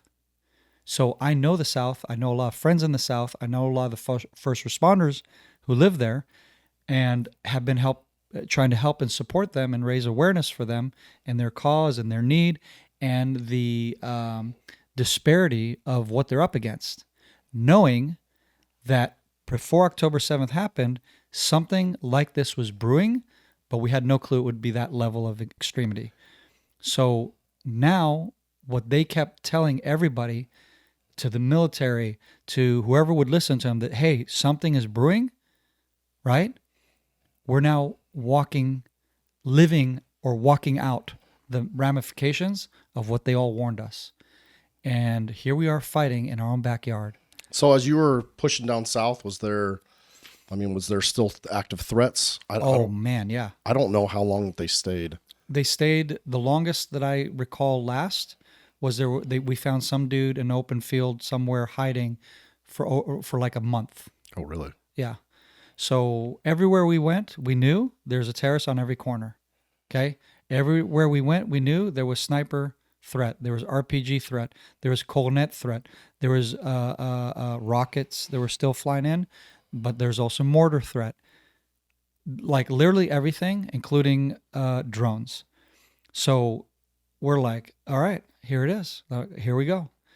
So then I also finally realized, like I said about the first responders, I call up my good friend Chaim, and I go, Chaim, are you okay? Because all of a sudden, you know what I mean? You're like through the chaos and all that, and you had a breather, and I'm like, oh shit, what about Chaim? So I said, Chaim, are you alive? Basically, he goes, bro, you don't know.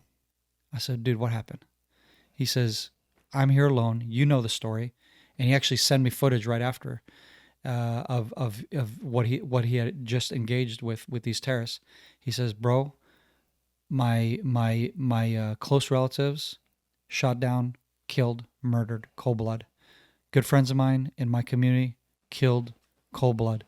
Friends of ours that went to the Nova killed, cold. Like he just goes through this long list of like 30 people he knew personally, just murdered, including close family relations. And I'm like, bro, I'm so sorry, man. I don't know what to tell you. And he goes, but the good thing is we killed those fuckers. I go, what? He goes, they were coming after us.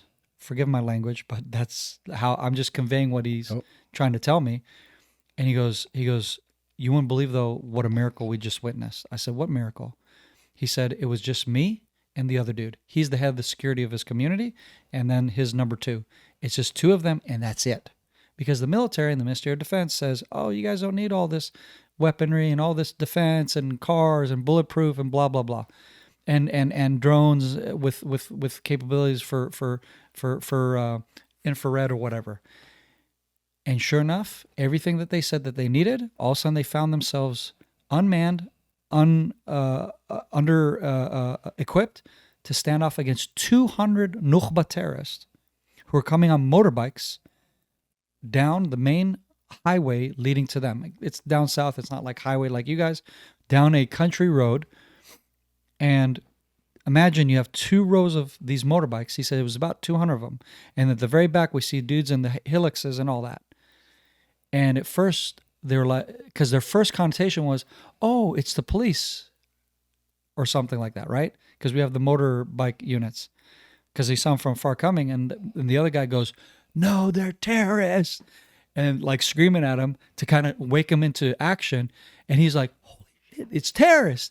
And so both of them, they're like, fire! And they both pop, pop, pop, pop, open fire on this whole convoy that's headed right towards them. And they are the only line of defense for all the communities behind them. Thank God for that, because what happened was, through that first burst of fire, they were killed, I think, 4 or 5 dudes, and were able to eliminate like 2 or 3 of these motorbikes, of dudes coming their way. And when those guys behind them saw these guys get slaughtered in front of them, they're like, screw this. And they turned around and hightailed out of there, not knowing that all they had to do is keep driving a little bit longer. They'd get to Chaim and my buddy and kill them and take them out and keep going on a killing spree on the community, because that's the only ones standing between these scumbags and those communities. Sometimes it's all it takes, right? Yeah. So that is literally one of the few miracles that I firsthand heard during the war. And then that's the footage he sends me. He says, here's these scumbags. This is how we took them out. And I'm like, bro, man. So you get deployed down south, and what did you guys run into? So we ran into just seeing the aftermath of all the burnt cars and everything, whatever, in the community that we went into, and then essentially set up a fob within the community. And the first thing that we did was, one of the first missions we did, like I said, was searching for terrorists, whatever, da-da-da. No big deal, no big incidents happened. And then the next thing, big mission, if you like, was to go help provide security for the EOD guys. So we went to the Nova Festival, and we saw the aftermath and the carnage of what was left by the terrorists at the Nova Festival. We saw the cars riddled and burnt and you know, just all that carnage. And we're like, oh my God, this is the ground zero of where all this happened, right? And then it dawns on you, you're like, man alive. Because I didn't realize what it was. We actually came in there while it was still dark. And all of a sudden the sun starts to rise, and you're looking around and you're like, I mean, you see what the night vision forever had. I didn't have any for the whole first month of the war. It took a while till we got all our gear. So when the sun starts to rise, that's what starts to unfold in front of us. And I'm like, oh my God. It's like a zombie apocalypse movie. Yeah. Yeah. That's a good way to put it. Your mind can't comprehend what you're seeing. Your mind is trying to make sense of it while also trying to shelter you in a way from the horrors that we're witnessing. And till this day, I don't know if my brain just is wanting to forget and not, bring to memory. But again, I do have some pictures. I didn't want to take anything graphic, but I do have some photos I took because I was like, dude, the world needs to know what happened. Because I have a feeling they're going to lie about us and say that we're the bad guys. And when I was right, that's exactly what happened. We had sympathy from the world for literally 12 hours, maybe 24 hours max. October 8th, 9th, 10, and on till today, we're the villains in this story. Yeah, and again, for time's sake, man, I really want to, I don't want to remake you, have you relive that day in grotesque detail. I don't know what that proves, but transitioning into the war in Gaza, I mean, that's when you guys really started to find, a complex network. I mean, some of the pictures we've seen are massive tunnels. I mean, you can drive through, and all the weapons, and can you kind of walk me through some of those operations, or whatever you're allowed to talk about, or whatever you're able to speak on? Right. So it took a few weeks for the ground operations to start. I think it was roughly like 2 weeks till we finally got the green light. And I will never forget, they brought the whole of the paratrooper element that we were part of. Like we like thousands of dudes, and the head general is like, all right, boys, we got the green light from the government and the Ministry of Defense and the whatever. Israel is officially going into Gaza, and we're going to be the first ones in. And we're like, all the guys like, hoorah, like it's about time. We've just been waiting for the green light. Like, how long has it took y'all to make your decision while we're just clearing, And this is the 98th Division that's going to go into Gaza? It's the 35th, that we were with. Brigade, okay. Yeah. So we were, at this point, we're at the 35th Division, and we had literally just raised up this new special mobility unit for the 35th specifically because they had a request. So we left our comfortable home of the tier 1 support element to less, like just one below, but still working with tier 1 elements as well throughout the war.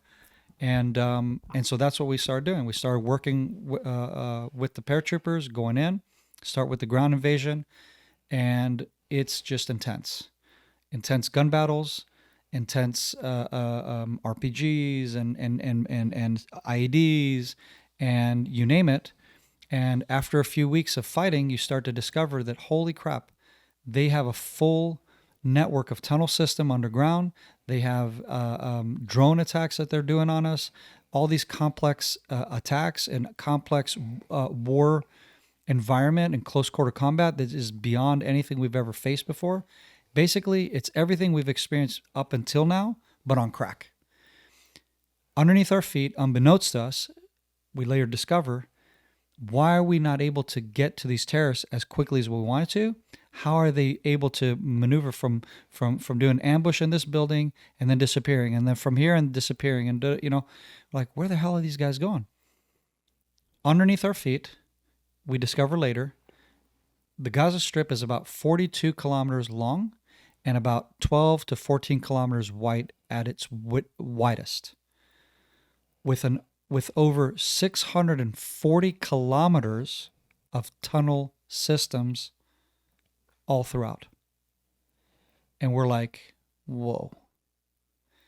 Then it starts to dawn on us the gravity and the complexity of trying to accomplish our mission, which is restore security for our citizens, eliminate the terrorists, Hamas, to free the Gazans from tyranny, and to get our hostages back home.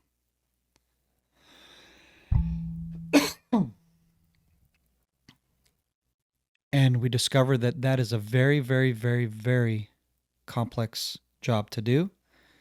And not just that, in addition to all the complexities and all the hardship of accomplishing those missions, you have the United States government under the Biden administration, who is constantly putting pressure on Israel to have a ceasefire, to use equal measure, and all this stupid jargon that you're hearing on the news. And Israel's like, bro, are you guys for real? Like, do you guys even understand what we're up against? We have over 300 hostages held in Gaza. We have around 60 to 80,000 terrorists, armed terrorists, to fight, with a supporting element of all of the Gazan population, which is a total of max around, let's say, 2 million people. In other words, everyone in Gaza, had they been given the chance, they would lynch you to death. Remember, you have that scene in Black Hawk Down where you see the swarm of people coming to the downed Black Hawk, and that some of them are armed, most of them are not, but they're all going to get their hands on those soldiers and they will lynch them to death. That is Gaza. That is Gaza. And just like the opening scene of the film, where I think it's Ridley Scott, he has this, they're describing, here's what's happening in Somalia. It's held by this terrorist group and blah blah, and then he puts in this incredible line, which I was like, spot on. He says, the people are desperate and hungry, and the terrorists are using hunger as their weapon. And I go, yeah, that's Gaza. Israel, the international community, are pumping in truckloads of aid into Gaza, so much so they can't even process it on the receiving end in Gaza. On top of that, who's processing all of this aid? Food, clothing, you name it? Hamas. They hijack every aid truck that comes into Gaza, and they use it as their weapon against the Gazans, that if you do not line up with our agenda, we're going to kill you, we're going to murder you, we're going to torture you, we're going to basically make your life hell. And that's literally what they do to every person who gets in their way. More than that, they're going to take advantage of you. Want a can of rice? A can of beans, excuse me? You want a can of beans? Bag of rice? Sure, no problem. This cost you, I don't know, $100. What? Like for our equivalent. In other words, inflated prices for free food that they had gotten from the international community. They're inflicting their fellow Gazans with that. That's their new reality. You want the food? pay. I don't have money. We're freaking refugees. My home in northern Gaza has been decimated because you suckers have been destroying, using my home and synagogue and hospitals and whatever to carry out terrorist armed resistance against the IDF. All of that stuff. I got nothing. What are you talking about? Tough crap, man. What's that been like? And these people try to steal it, and just like you see in the opening scene of Black Hawk Down, bop, bop, bop, bop, bop, bop, bop, bop, bop. Go ahead, steal it. They mow them down. So what's that been like for you fighting in Gaza and having to like go into this? It's, I mean, from what I've seen, it's pretty intense, man. I mean, not just above ground, but below ground. Yeah. And of course, we don't get to see as much as the below ground. I'm sure some of that's classified on how you guys are attacking that situation set. Yeah. But it's what's that been like, especially from your perspective? Well, it's been overwhelming is the simplest way I could put it. It's been overwhelming because, like you said, that's exactly it. It's a very, very, very sticky, hard combat. Nothing like I've ever experienced beforehand. And we would find ourselves, for example, my unit was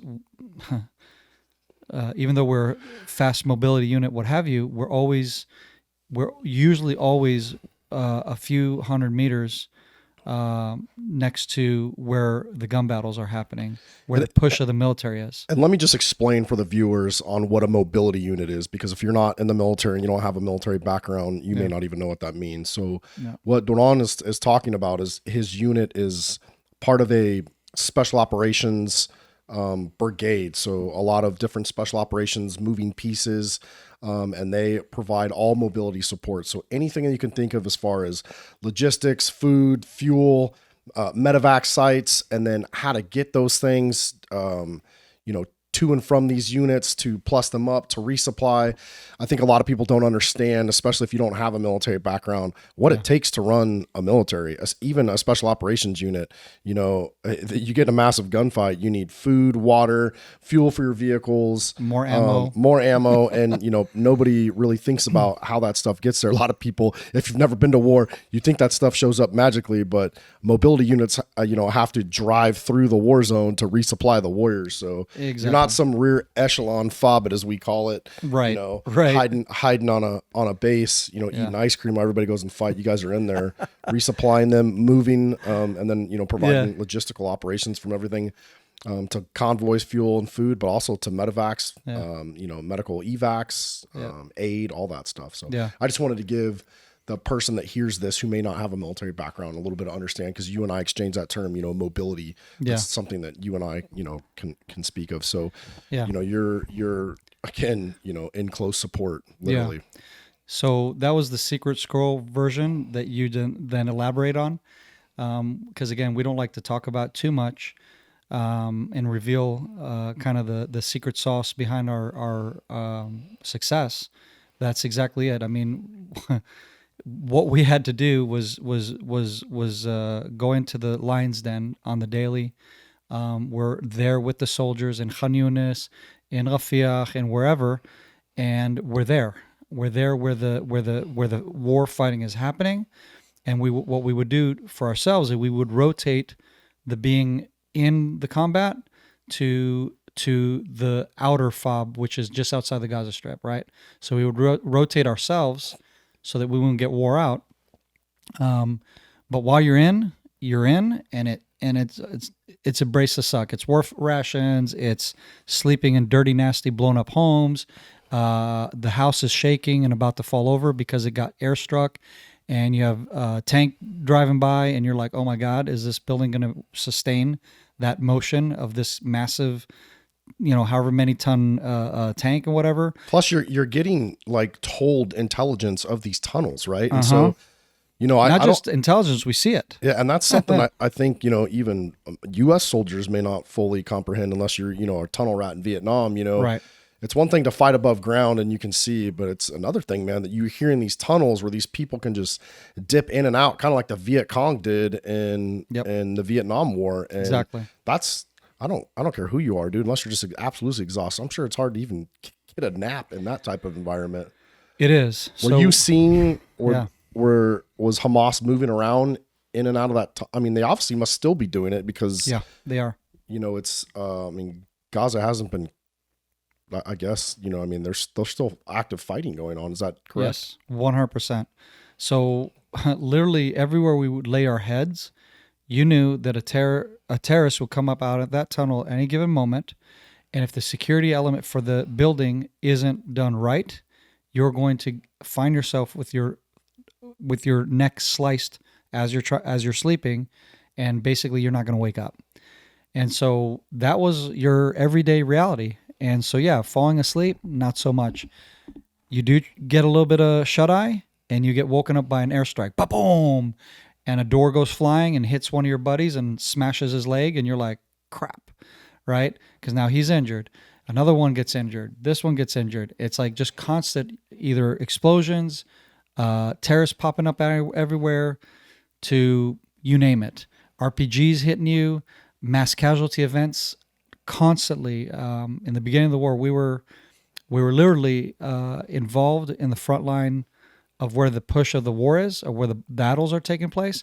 So that also meant we were right there where these mass casualty events were taking place, and we were the first ones to respond and basically help get the wounded out, get them processed, get them to air evac if they needed. If not, get them back to cross the border back into Israel and have them processed there, and or just bring back a dead body, bring back body bags.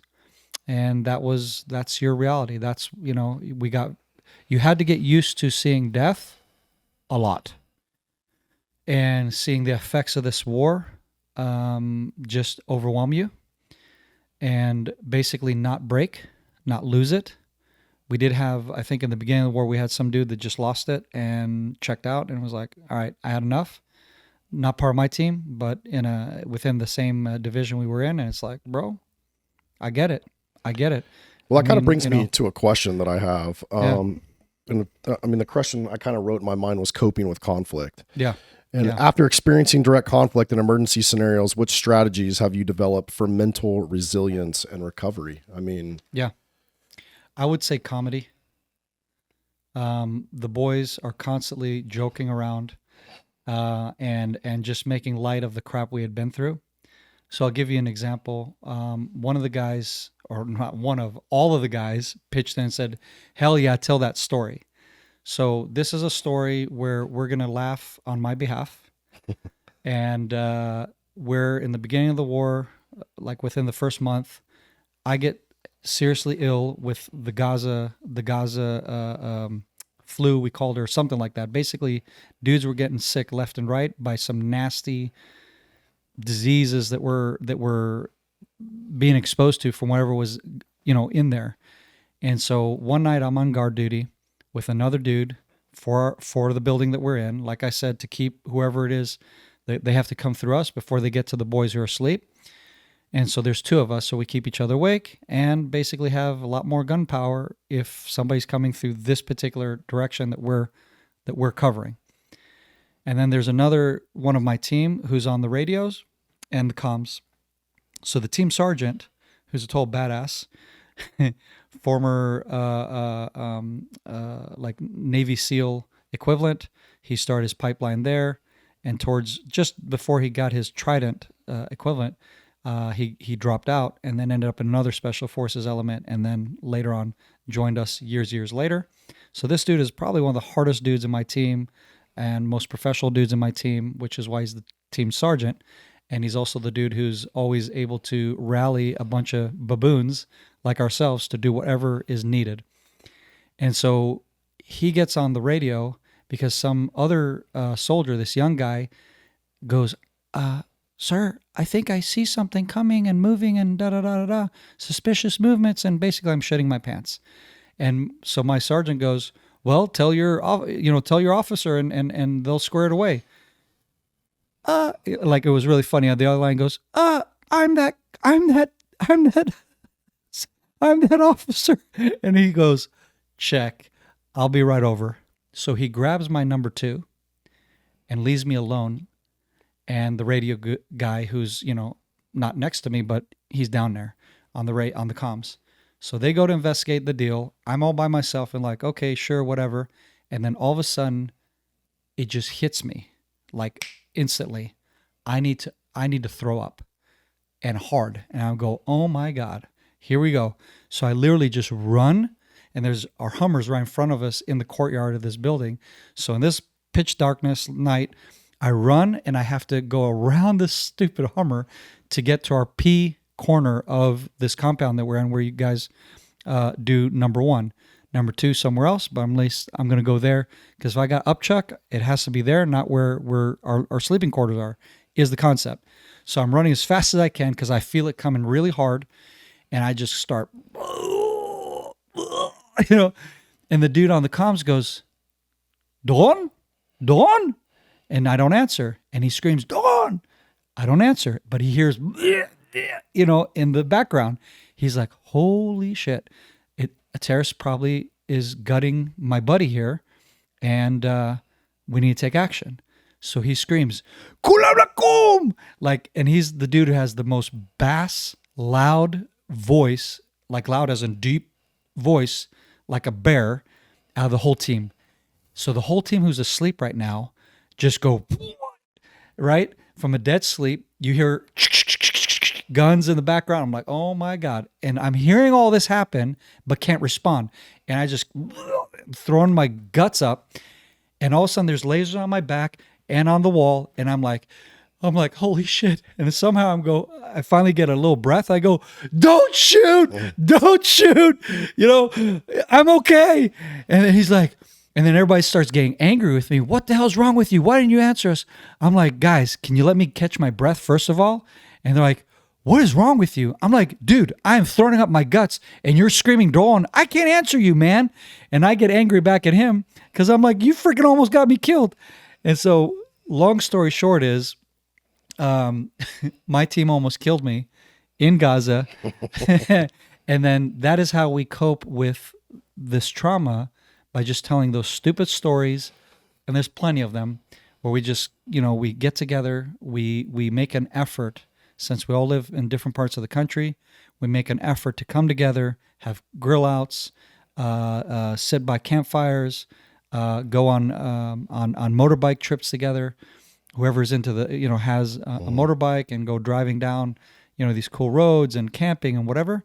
Point being is, we're constantly pushing for fellowship, for coming together and just tribe, man. A tribe. Thank you. Tribe, and we call it a family. Yeah. We call it family. Like our message to each other is always, and my commander is like, guys, you didn't join a unit, you joined a family. If one of us is suffering, we're all suffering. If one of us is hurting, we're all hurting. Don't hold anything in. Don't you be over here, got kicked out of your job, and you have troubles with your wife, divorce, kids, whatever. If you're going through it, bro, share it with the Brotherhood. Let's work this through together. And I would say that, in my opinion, is one of the most hugest assets that we have as a team, is that we are a family. And because of that, that you have that support group, and that nobody's going to make fun of you.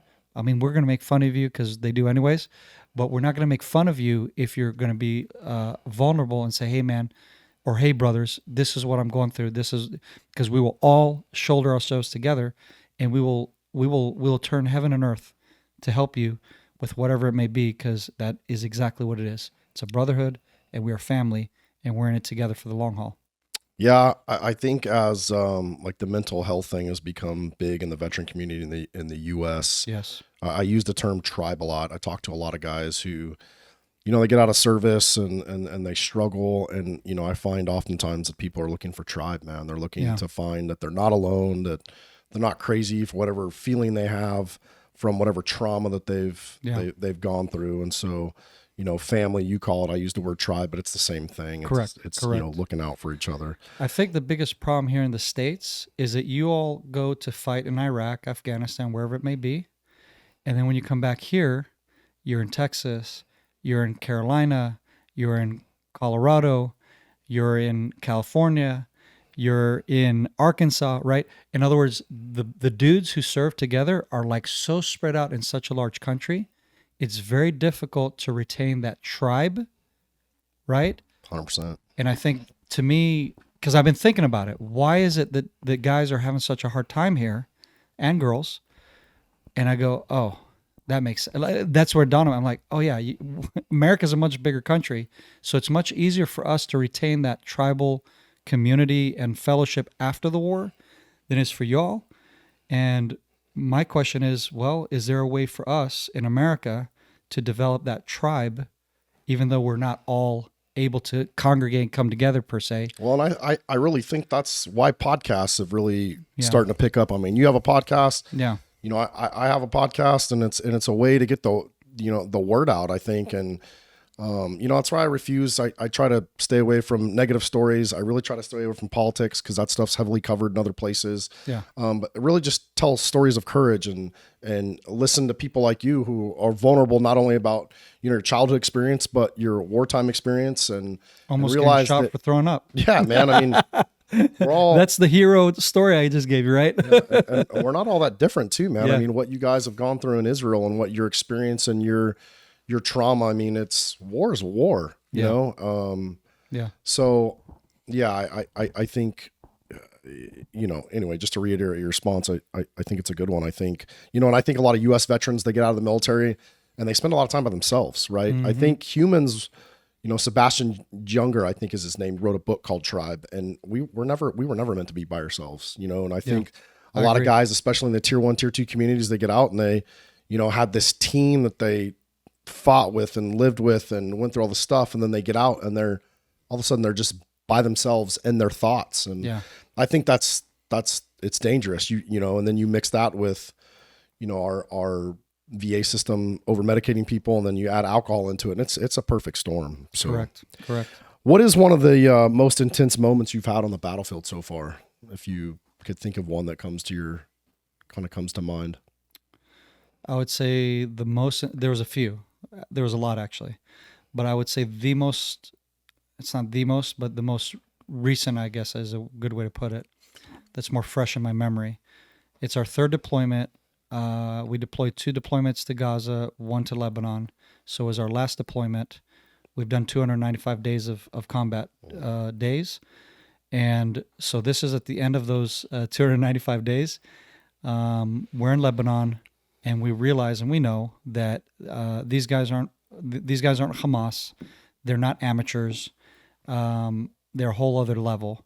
And so we were in the middle of an operation in Lebanon, and all of a sudden we came under mortar fire, and where we were positioned was actually literally in between the terrace and the IDF element that was getting hammered with very heavy mortar rounds.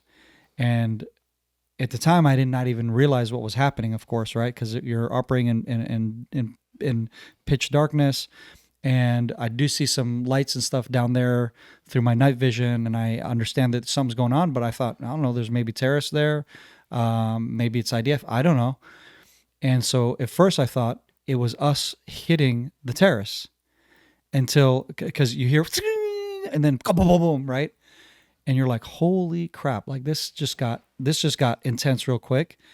And then you hear on the radio chatter, mass casualty event. And I go, oh God. Then my heart sank, because I realized what I had just witnessed, thinking this was the enemy getting hit. Nope, that's us. So my commander says, hey, this isn't our mission objective, but because we're here and we're able to help, we're going to rush to their help right now. They're just a few hundred meters from us. And then you find yourself, like I said, you're driving down in there with our Hummers. We come to where the area that literally just got struck by heavy mortar fire, pieces of bodies and stuff, right, from guys that got directly hit. So we're trying to basically help account for all parts and all humans, do a head count for them, because that's their element. So they have to do a head count and essentially just make sure everyone's accounted for, who's wounded, what levels of wounds, triage, and who do we need to take the heck out of here and get them back to Israel out of Lebanon. So yeah, that was probably one of the hairiest missions that we had, that I was a part of. And I would say the worst before that was, I think it was before or after, I'm not sure, was the element that the night that I did not get to go out. And then it's just me and my commander, because he let the second in command take over for, let him take the wheel for a bit, so to speak, and be like, here, you take, you're in charge of these guys. I trust you. Go for it. So it's me and my head commander, and we're sitting there at base camp, and I hear on the radio, because neither of us can sleep, of course, we're just listening to, the progression of the mission, and all of a sudden we hear on the radio, our guys have been detected by the hunters. They're hunters. They're hunting us. We're going to stand down and we're going to wait it out. We're going to remaneuver and get the hell out of here, basically. But we're kind of stuck. And for those long hours that went by, my heart sank. I prayed hard. God, get them out of there. Because I remember thinking, and this horror went through my mind, was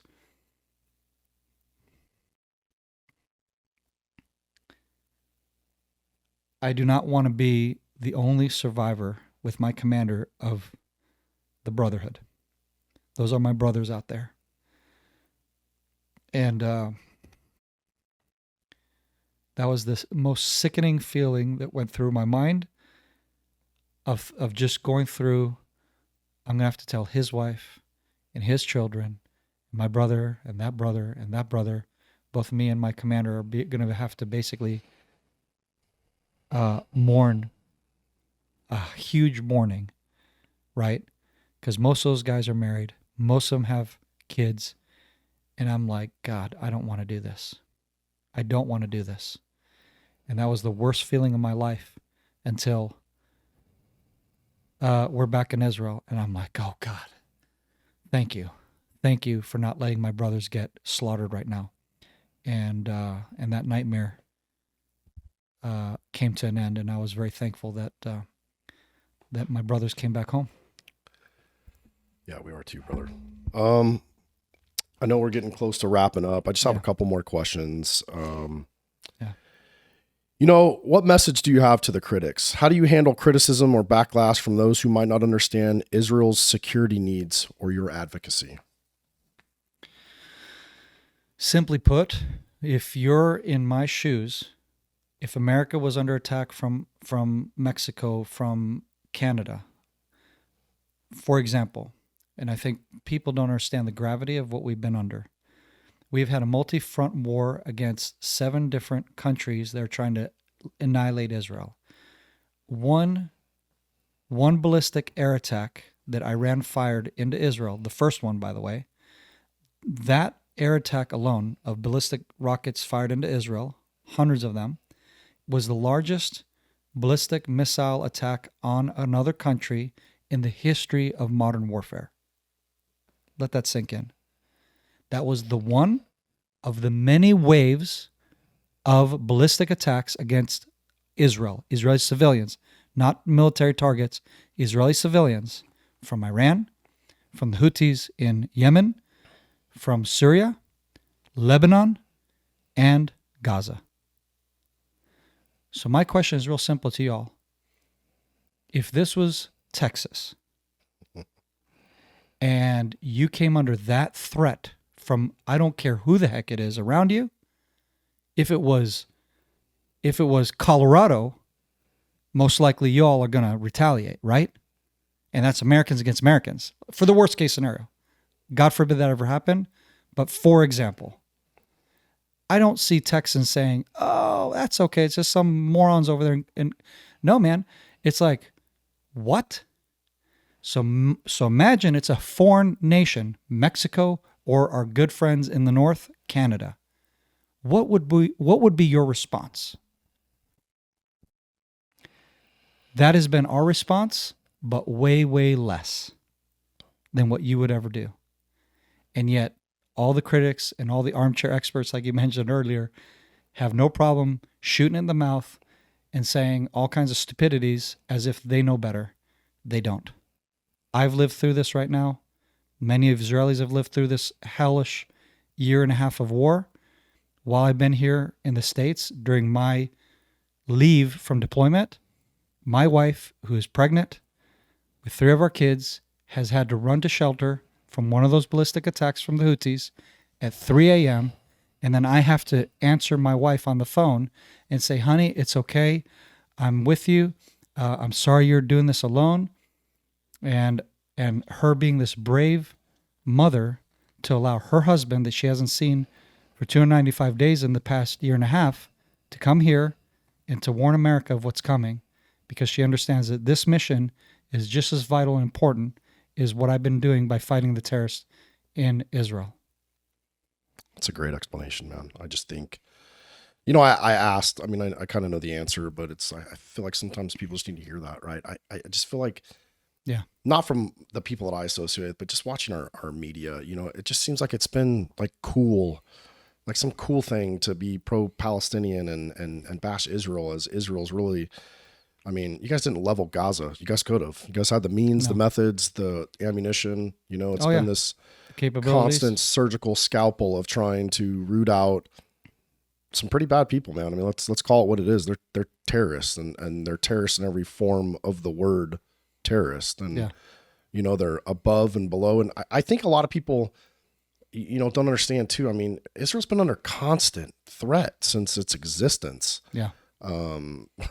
Yeah. Invasions, rocket attacks, guerrilla attacks, car bombs. I think a lot of Americans, they get used to, living in peace. Yeah, we have criminal street gangs in Baltimore and Chicago and Dallas, but it's not car bombs going off every day. It's, people for the most part is what it is. Yeah, it's man. Thugs. It's different. Exactly. And so I just think it's real easy sometimes to sit in this position of comfortableness, even our own U.S. government, to sit in these comfortable positions. You're not under constant threat. Your family's not under constant threat of, I think complete a small annihilation. Piece, yeah. And I think they have their way. A small thing I was thinking about as you were describing responding on October 7th is you stuck your family in a bomb shelter and left. Yeah. You had to, that's not an easy decision. I don't think you guys fully grasp.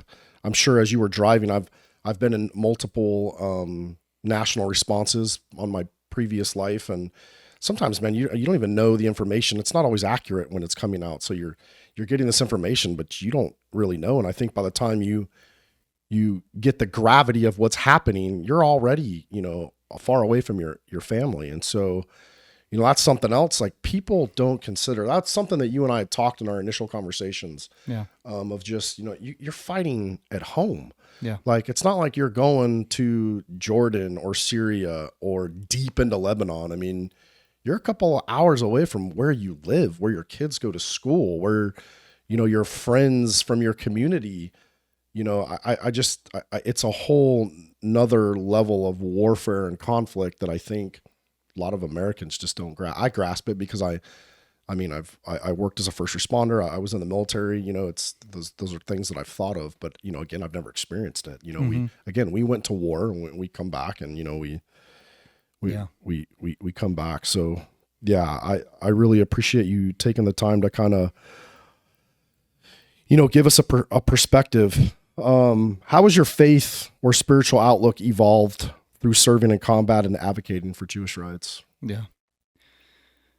I would say that my faith has, of course, been rocked and shooken from this time, because it's one thing to live through, it's one thing to listen to survivors of the Holocaust and to say, well, yeah, that was really bad, but, God's still real, and God still, cares about us and whatever. And there's many that are like, no. Why would God ever allow that? So it's one thing to hear it, that tragedy and horror, and then have your resolve of, I still believe in God irregardless of all that. It's another thing to live through a Holocaust and to say, okay, is God still real? Is he still sovereign? Does this fit into my worldview and all this stuff of God and faith? And I would say my faith is deepened and has, because it's been challenged, in a real world Holocaust scenario. And honestly, the only thing that's gotten me through this hell is God and family and my brotherhood, my tribe. And I'm very grateful for all of those things. Awesome. If you could speak directly to both supporters and opponents in one clip, what would your message be about achieving lasting peace in the region? In order for us to achieve a lasting peace in our region, is that we need to revive the will to do what it takes to destroy our enemies. In other words, like in World War II, my father and that generation with him had the will to do whatever it takes in order to destroy the enemy that was threatening the world. And we need to have a restoration of that mindset and that willingness to go and do whatever it takes to destroy that evil that threatens the world today, instead of what we've been doing, which is not having the will to win wars. That's you guys have experienced in Afghanistan and that disappointment. I felt that disappointment after the Second Lebanon War, after the 2014 war, of what the hell are we doing this over again? And my opinion, my humble opinion, is that we need to do whatever it takes to destroy that enemy that threatens our world today. Great response, man. Kind of closing it out, there's a lot of things we didn't get to talk about. You've done some great work on Cry for Zion, and you have some film projects. So yeah, we'll have to have you on the podcast again, because we didn't even get to that stuff. We talked a lot. Well, people can just go to my website, DoronKeidar.com, and basically all the social media links are there, the film project, everything I'm doing, etc. We're going to post all your links. They'll be on our YouTube channels or on our Spotify as well, so people can go find you. I just want to give you an opportunity to answer one last question, and then we'll close it out from here. As you look to the future, both personally and for Israel, what gives you hope, and what challenges do you anticipate in the horizon? What gives me hope is seeing how the people of Israel have unified after a long year of political division and having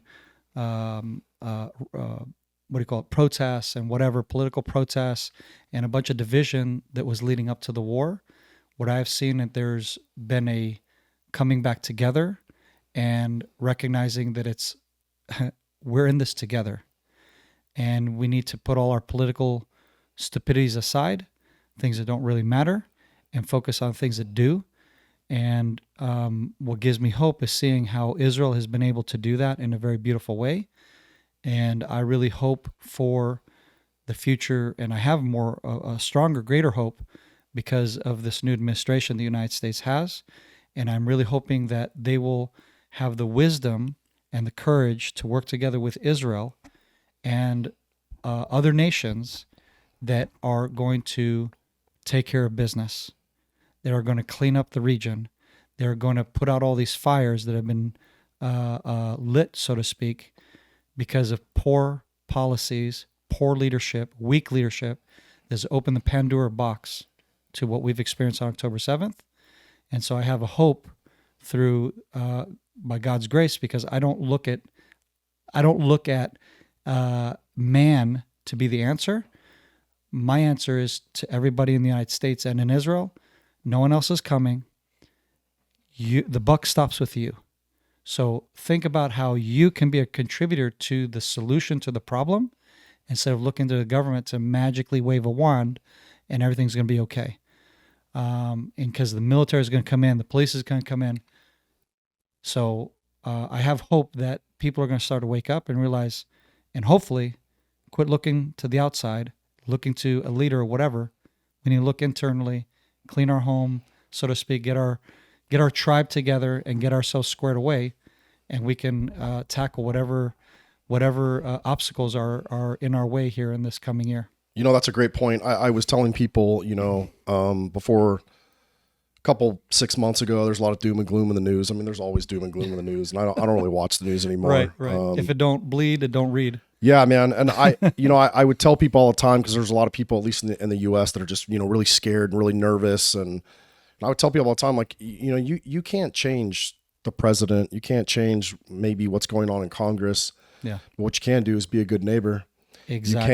You can, be active in your community. You can prepare for bad case scenarios. And I don't mean weirdo preppers like stockpiling guns and ammo, but right. Exactly. there's ice storms and hurricanes and fires. And, are you prepared? Do you have skills that you could lend to your neighbor to help them get better prepared? So yeah, the mudslides we had in this past year, the fires in California, it was actually normal people, right, that stepped up to the challenge and said, "Hey, I can do this and I can do that," and they were the ones that stepped in, and literally did what you just said. Yeah, I've got a little bit of backlash because of some of the, we have a saying on our shirt that says, if you can't be safe, be violent. A lot of people don't understand kind of what that means. I think, right. You working in protection in the military, and my background as well is, my goal is to keep my friends, my family safe, right? Keep them as safe as we can. But the moment you can't be safe because you're threatened by thugs or you have terrorists invade your kibbutz or whatever, be violent. That's right. Be violent and be purposeful. Prepare for war, live for peace is more or less our motto. Absolutely. Well, hey man, from the bottom of my heart, I can't thank you enough for making the trip. It's been great to spend time with you. I know, time is at a premium, so thank you for sharing a little bit with us. Yes, sir. I look forward to our friendship, and I look forward to having another conversation with you. Same here, brother. Thank you. Hey, thanks everybody for tuning into this episode. I hope you enjoyed it as much as I did. We'll leave links where you can find Doron on the internet. And if this podcast, if you liked it, if it helped you at all, share it, send it to a couple people. And thanks for the support. And like I always say, stay safe. And if you can't be safe, be violent out here.